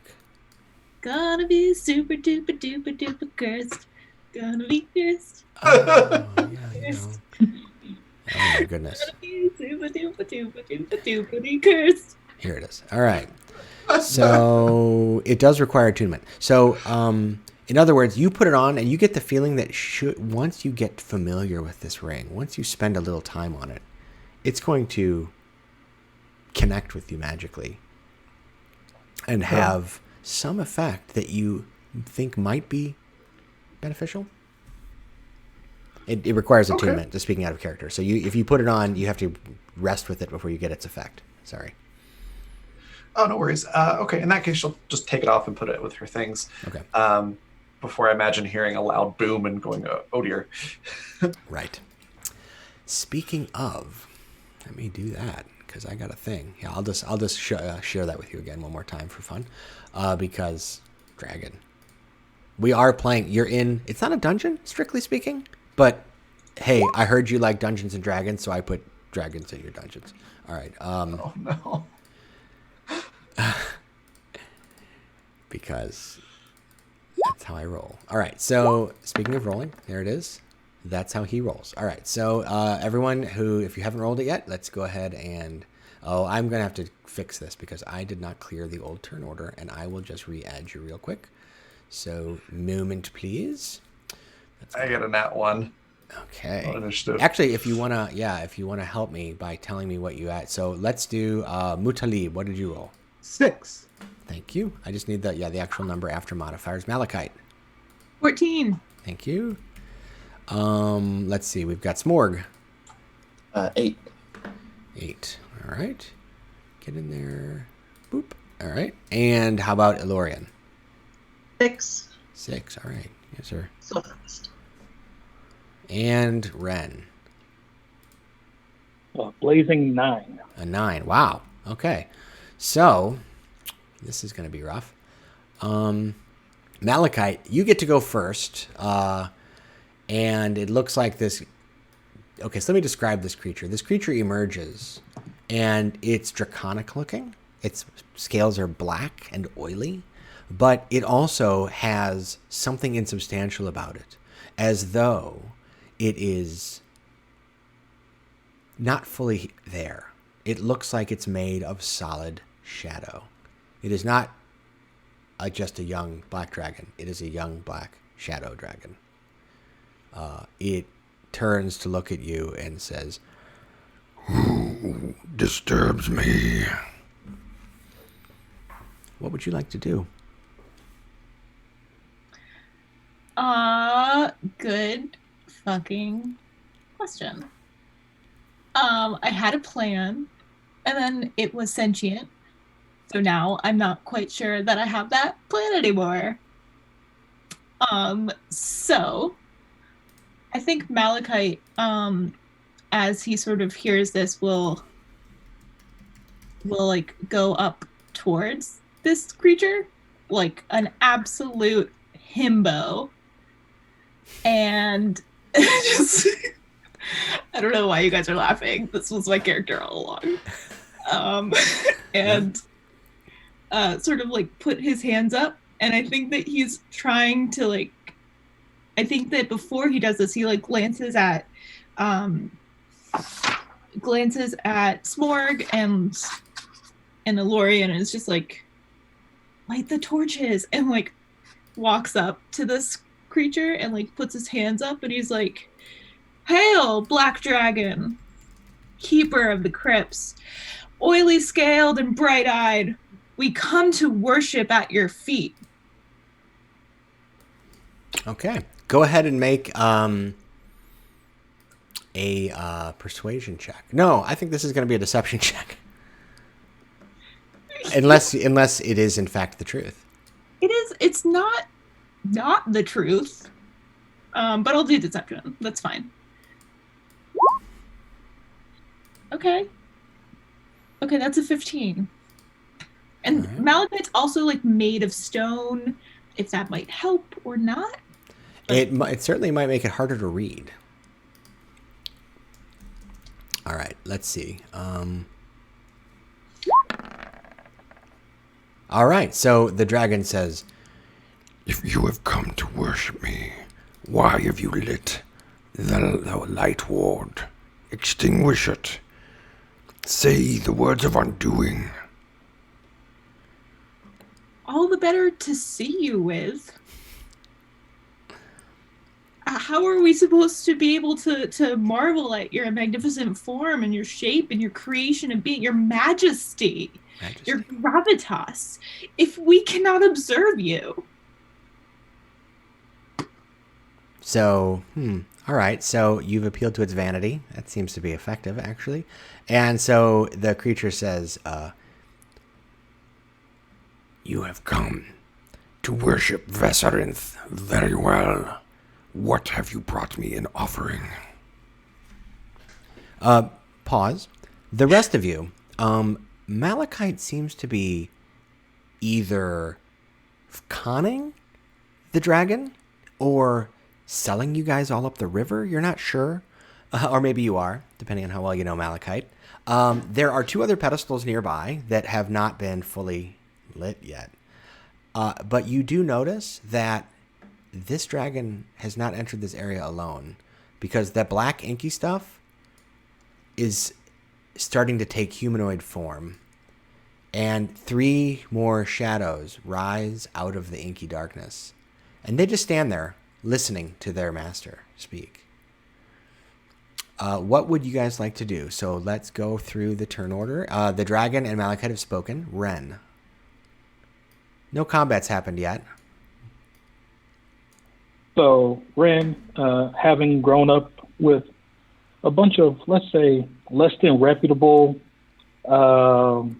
influences in his life, knows when a con is in the offing. So he sort of fades into the nearby shadows and starts slowly slinking up to one of the other pedestals, one of the other lights. And do you want me to roll stealth, or what do you want me to do? Sure. Go ahead and roll stealth if you want to do it, let's say, in an unassuming manner. You know, you're a flying casual, so to speak. And pass without trace lasts for an hour. It does. Okay, that's a 26. Nobody notices you. Absolutely not. Key spell cast there from Malachite. So you have approached one of. Go ahead and move up to your full movement. So you could get, like up by this pedestal. Do you speak Elvish or Dwarvish? I speak Elvish.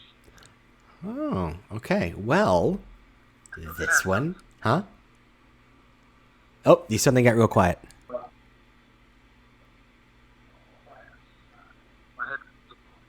Oh, your headphones are dying. Okay. Well, this one happens to have an Elvish set of runes on the front of it.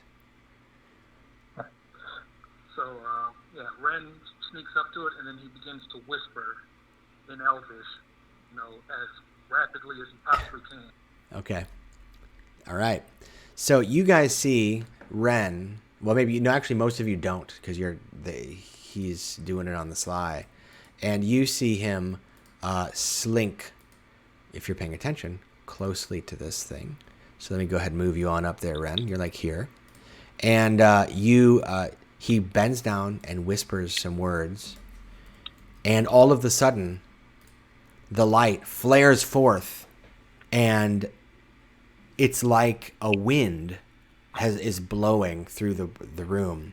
These 3 shadows are pushed back and begin to dissipate. In fact, the 2 that are closer are within range of being affected by 2 of the lights, so they just disintegrate.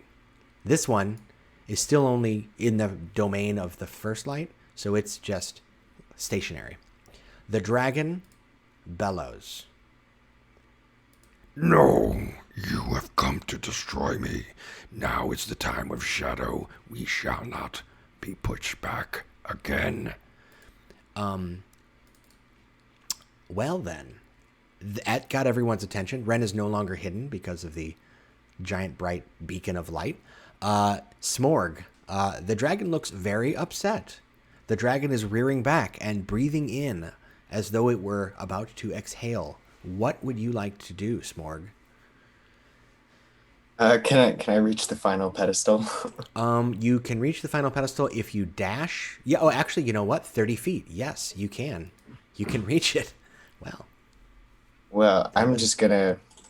You'll have to go through the inky blackness, though, which is still there. But you can do it. I'll let you make an acrobatics check or athletics check to try and jump over it. Oh, this is gonna be bad, but we're gonna. Or you can just try and take it. You know, you don't know. It might be good. It might be a good thing. I mean, the Smorg's open to trying new things. We'll figure something out. Yes. Okay. So you rolled a 1. I have to respect the dice. They tell part of the story. So Smorg begins to run. When you successfully leap. Oh yeah, just because it's a 1 doesn't mean you don't get what you want. Over the inky blackness. You make it over the darkness. Here. But when you hit the ground, ouch, you don't land well. You tumble prone. You are now laying on the ground. You've used all of your movement. And a shadowy hand reaches out from the blackness and begins to grab your ankle. When it touches you, it hurts quite a bit. Let me see if it can actually successfully damage you. Nope. It hurts, but it doesn't suck any strength, any life from you. You are now on the ground. You still have your action, but you are prone and being this shadowy hand is coming out of the inky blackness trying to pull you in. Oh, I still have my action. Yes. Well, at this point, I'm not going to make it to the torch, so I'm just going to do a full. Can I cast a spell while I'm being grabbed by this guy? Yeah, he didn't successfully grapple you or anything, but yeah, you can still. You just can't. You could crawl over to the. Oh no, you're out of movement. Well, you could use an action to dash and do that. You wouldn't be able. Actually, speaking is a free thing, so you could dash there and speak if you know the language that is required there, which is Dwarvish. Yes, I do know Dwarvish, so I will try that. Wow, okay. That worked out really well for you guys. Yeah. And then Smorg does the worst impression of a Dwarvish blessing. It's really butchered. All right. Yeah. So unless you willfully resist the actually magical imprint that was put into you when this blessing was made so that you would not forget it, but the interesting thing is, you're not sure that the people who said those blessings actually recognized that they had magical power, right? It was just a cultural tradition of theirs. And so, you utter the third and final blessing, transforming this fire from a flickering baby candle into a bright flame. And as that third light flares up, the room explodes with brightness, and not just the light of the 3. The whole room is like filled with this tangible warmth, brightness. There's like a breeze in here somehow. The shadows are all destroyed. The shadowy hand that had been trying to grasp at you dissipates. The black inky substance begins to recede. The warbling portal suddenly snaps. And you see the shadowy essence of this dragon begin to get pulled out of it self as it bellows in pain and says, "No, we will not go, not again." And it is not dead, but it shrinks in size. It is now much, much smaller and much less fierce looking. And it is still standing there, but it's as the shadow got sucked back, it's like this bony, frail version of itself is remained now because it's been cut off from its shadowy plane. That was pretty key, as they say. All right, so the dragon was after between Malachite and Ren, so it is now Elorian's turn. There is still a dragon here. He's just much, much smaller. Okay, so I'm going to move up and snap myself to the grid here, ish. And well, I was planning to ready an action against his breath weapon, but if he's spoken, then he's not inhaling to exhale his breath weapon, in theory.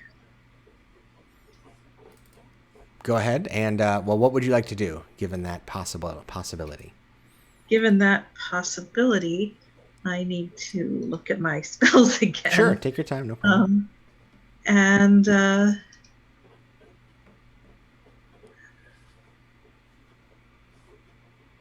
I will, let's see, how far am I? Yeah, sure. I will use Shocking Grasp, and I'll use my sorcery point to extend my touch spell to 30 feet. Oh, nice. Oh. And I will try to shock him with my grasp. All right, go ahead and make that roll. The number you need to beat, whoops, wrong thing, is on the other page. I'm not looking at the right one. That's a hit. Yes. So you hate light? Well, here you go. So electricity arcs out of your hands and all right, and zaps this creature, and he cries out, or it cries out in pain as electricity arcs across its oily black form, sizzling the oil that's just kind of resting upon its surface. Awesome. It turns to you and in a slightly less menacing voice, "I will still kill you and reopen the portal," he says as he stares at you all. He says, "I will snuff out these lights after I snuff out you." It is now Mutalib's turn. All right. Well, the ritual seems to have worked, which great work, everyone. Mutalib watches the dragon, kind of expects it to disappear for a second, shrugs and charges in. I'm going to start swinging. Go ahead. Yeah, just 1 second. Sure. There we go. Ooh, all right, that's definitely a hit. Nice. All right, for 13 total. And then second one for 11 total. All right. Very nice. Or for action surge and then second. Yeah, so you action surge. All right, so you swing this sword twice. And for those watching at home, you can see what just happened here. Let me zoom in for those watching at home. Oh. If you're looking at your Twitch channel, you know what that I'm showing. You carve into this creature, your sword cutting deep through its black scales. Blood, black, viscous, caustic blood pours out from its form. You've robbed it of its shadowy might, leaving behind the shell of a black dragon. But despite your two brutal blows, it still hangs on to the smallest shred of life, living truly only on spite and a desire for revenge. That means it is Malachite's turn. What would you like to do?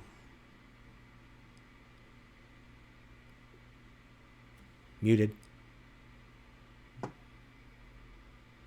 Thanks.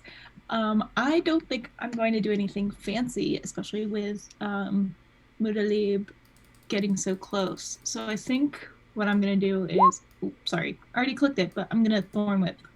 All right. So go ahead and do the. I can fix that later if you want to have it do an attack roll, but otherwise you have to roll a d20. Yeah, here we go. If you click the thorn whip, there should be like a spell attack or thorn whip thing Right. under your attacks that you can Yeah. click. So, all right. Okay. This ought to be interesting. So your thorn whip there we are. flies. So that's a. I'm assuming you have a. Let me double check. A +5 to your thorn whip at the highest. Where is Malachite? So just. That includes the bonus. Oh, does it already? Yep.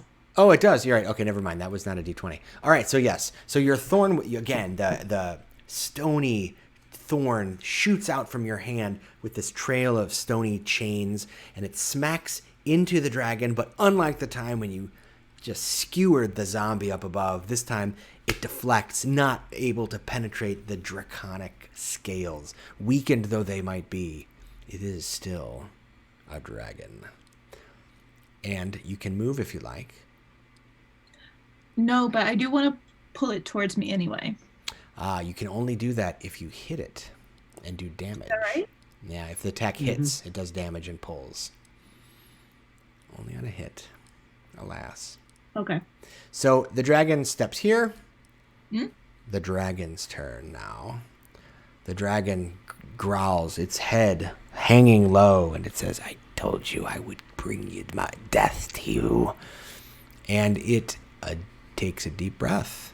Yes, it is still able, even though it's been doing its villain's monologue all along. And it releases a gout of black death in a 15-foot line, trying to get both Mutalib and Malachite. So I need you guys to make a... What is that? A dexterity saving throw.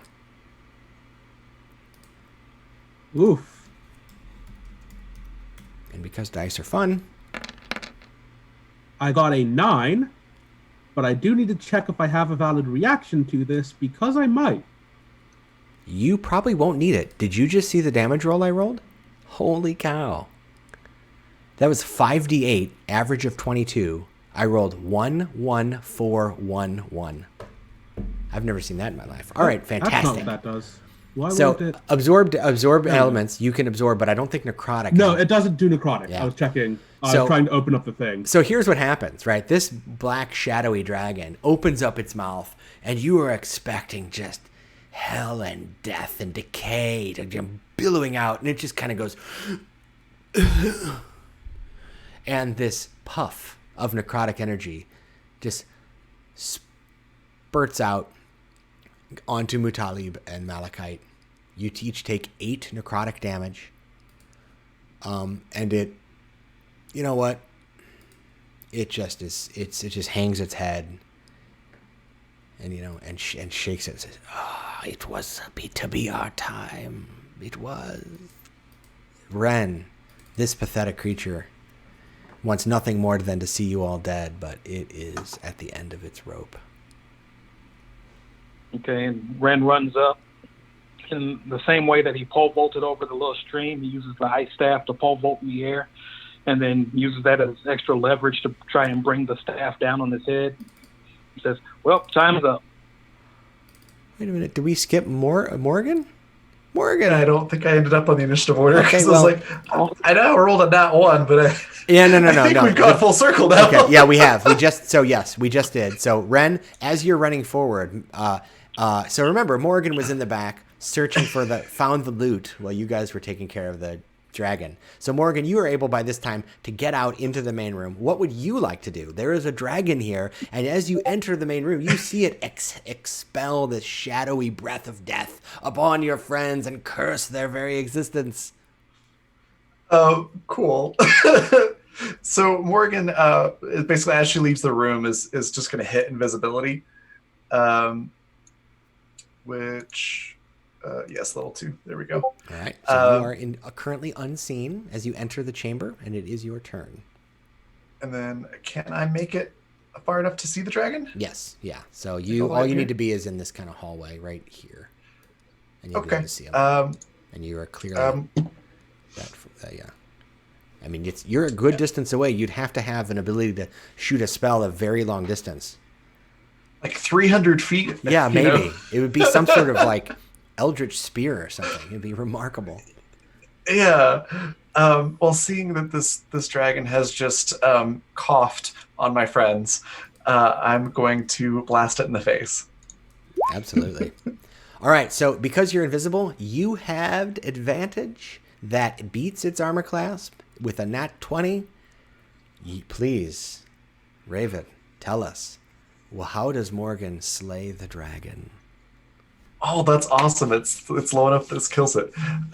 So yeah, she kind of, is invisible, rushes over and is like, oh, this thing just coughed on everyone. That's odd. It still needs to die. And so she'll, sort of hold her hand out, and there's this glowing green eldritch flame looking thing in her hand, and she just chucks it right at its face, and I guess just like explodes the head with this thing because it's force magic. So this, crackling bolt of eldritch energy flies from out of nowhere in the back of the room. The rest of you are like, don't see. And it's only after the magic's been cast that Morgan reappears. And this just slams into the side of the shadowy black dragon's head that's been reduced in power with the closing of the portal, thanks to the 3 different cultures' blessings coming together to light the fires of the Light Warden, to drive away the darkness. Its head erupts, and its body, a mere mundane beast-like thing, collapses to the ground. And the room falls Morgan will silent. Oh, sorry. Go ahead. I think as it dies, Morgan's just going to look at everybody and go, I leave you all alone for 2 minutes. And look what you get up to. So, at this point, it's pretty clear that the portal has been closed, and there are no further threats visible in the room. There are some other chambers in this temple if you would like to poke around, but you get the sense that your mission has been accomplished. All right. I think we're coming up on time, so we might want to just do cleanup relatively quick, or epilogue relatively. Absolutely, perfect timing. Quickly. So you search the rest of the temple if you choose, and it's what you've learned, because you've already actually learned most of the info because you were very thorough with the history and the tents.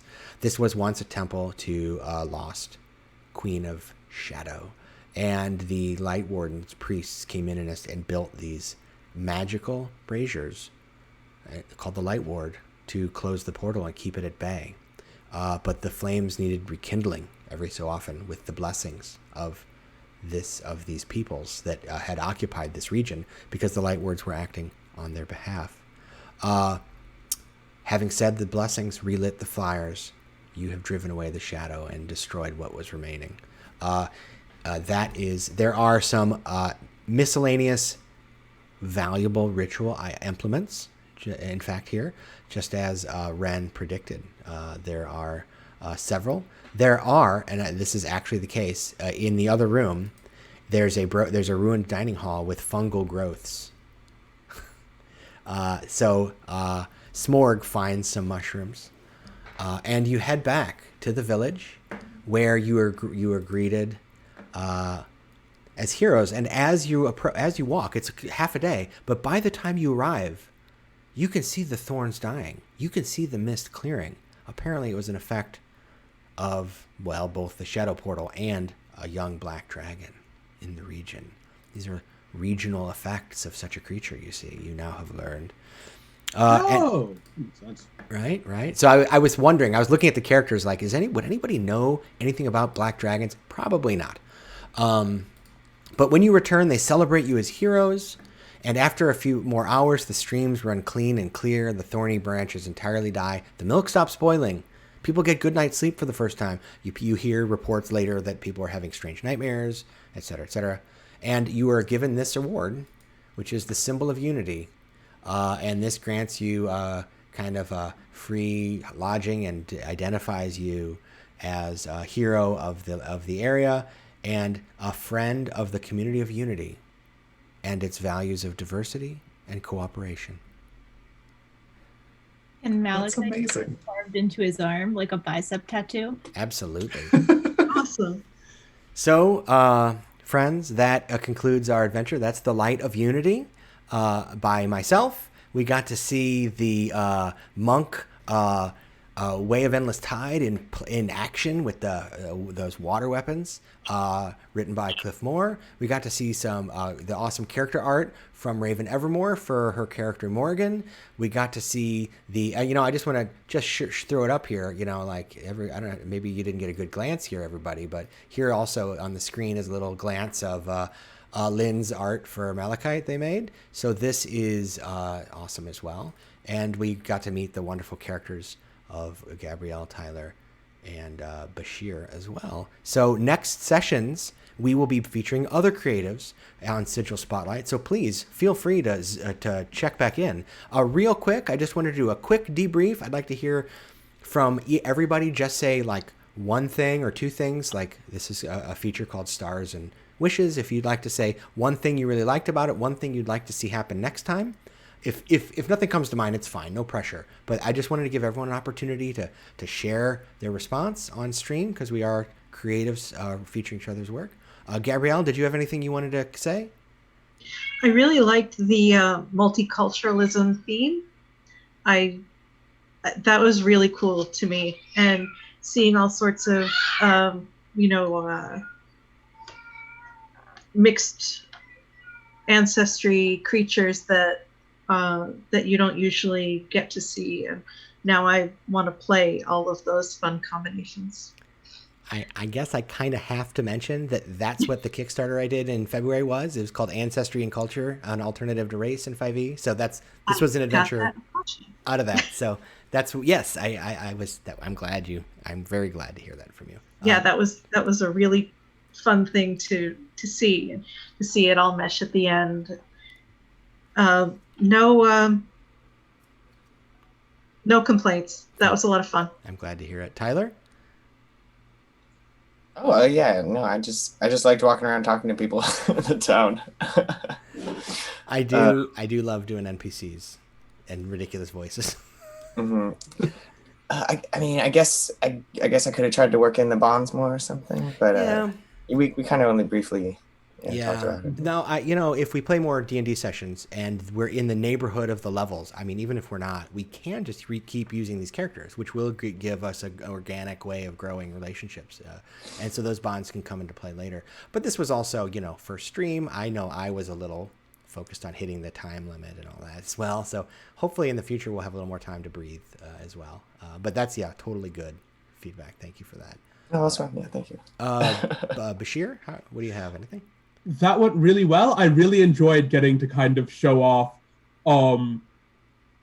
Mutallib being both genuinely smart in areas and a complete moron about anything outside of his field of specialty.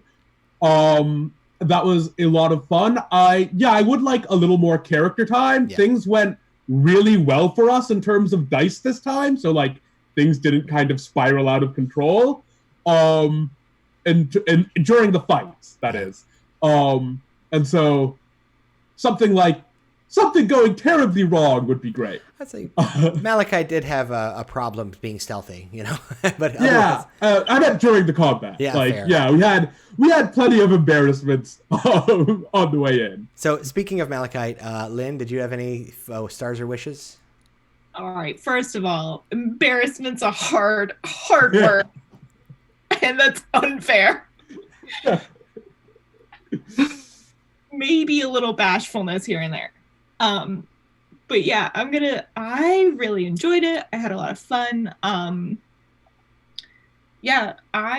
thought I was able to play a character, being a character in interesting ways, which was nice. I always love playing characters. I always love role playing. Weird, right? Yeah, right. Yeah. Role-playing games. Yeah.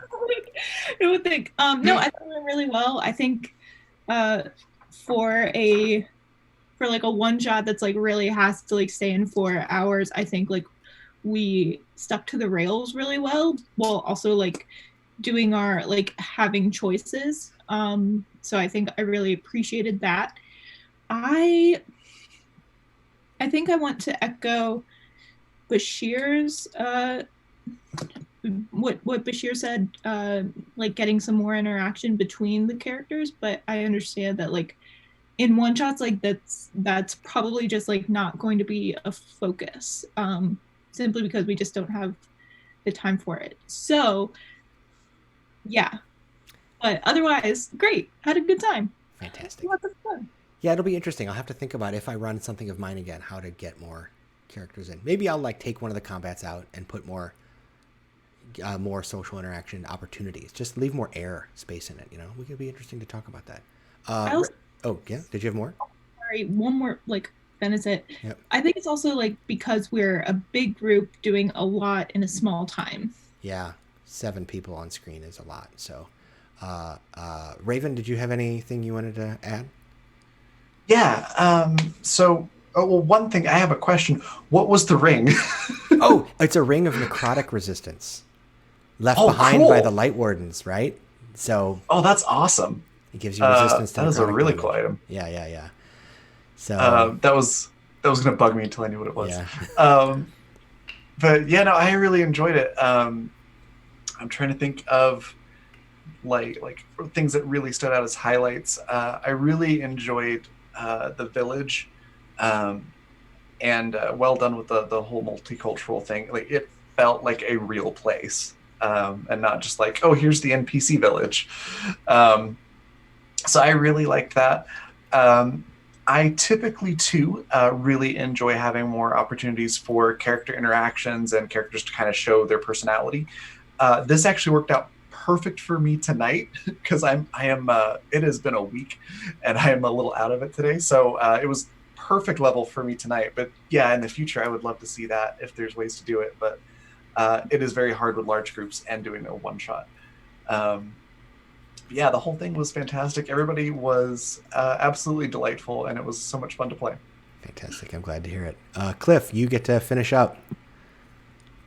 Yeah, so yeah, I really enjoyed it, just like everyone else. The adventure was really tightly written, so all of the clues kind of factored in. You know, we were able to stay on the rails because everything linked together, you know, very well to get us from point A to point B, which is great for a one shot, you know, and is great for an introduction. I think even though we may not have fully gotten the characterization, we got a lot of the details for everyone's characters, or at least their personalities were on display, you know, so that was great. And yeah, it works as a great introduction. We want to turn it into something more campaign based. You know, I think we have the bones, the foundation for it here. So Fantastic to hear. Well, everybody, I'd like to thank my players. You guys have been wonderful, so much fun, and you're very patient putting up with the occasional technical hiccup, the audience for putting up with that as well. I'd like to thank Aaron Acevedo of Sigil Entertainment for support, and all of you out there for watching. So I'm going to go ahead and call it a night for us, and I hope to see you again. We have, if you look underneath, we've got more things scheduled. Saturday at 4 p.m. Eastern, Tuesday at 11 a.m. Eastern, and then right here next week with these wonderful players, next Thursday at 7 p.m. featuring Ravyn's Fundamental RPG.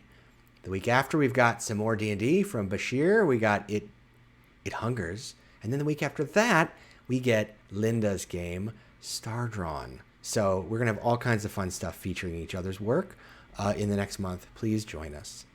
Have a good night. Be safe and well, everybody. Bye. thanks.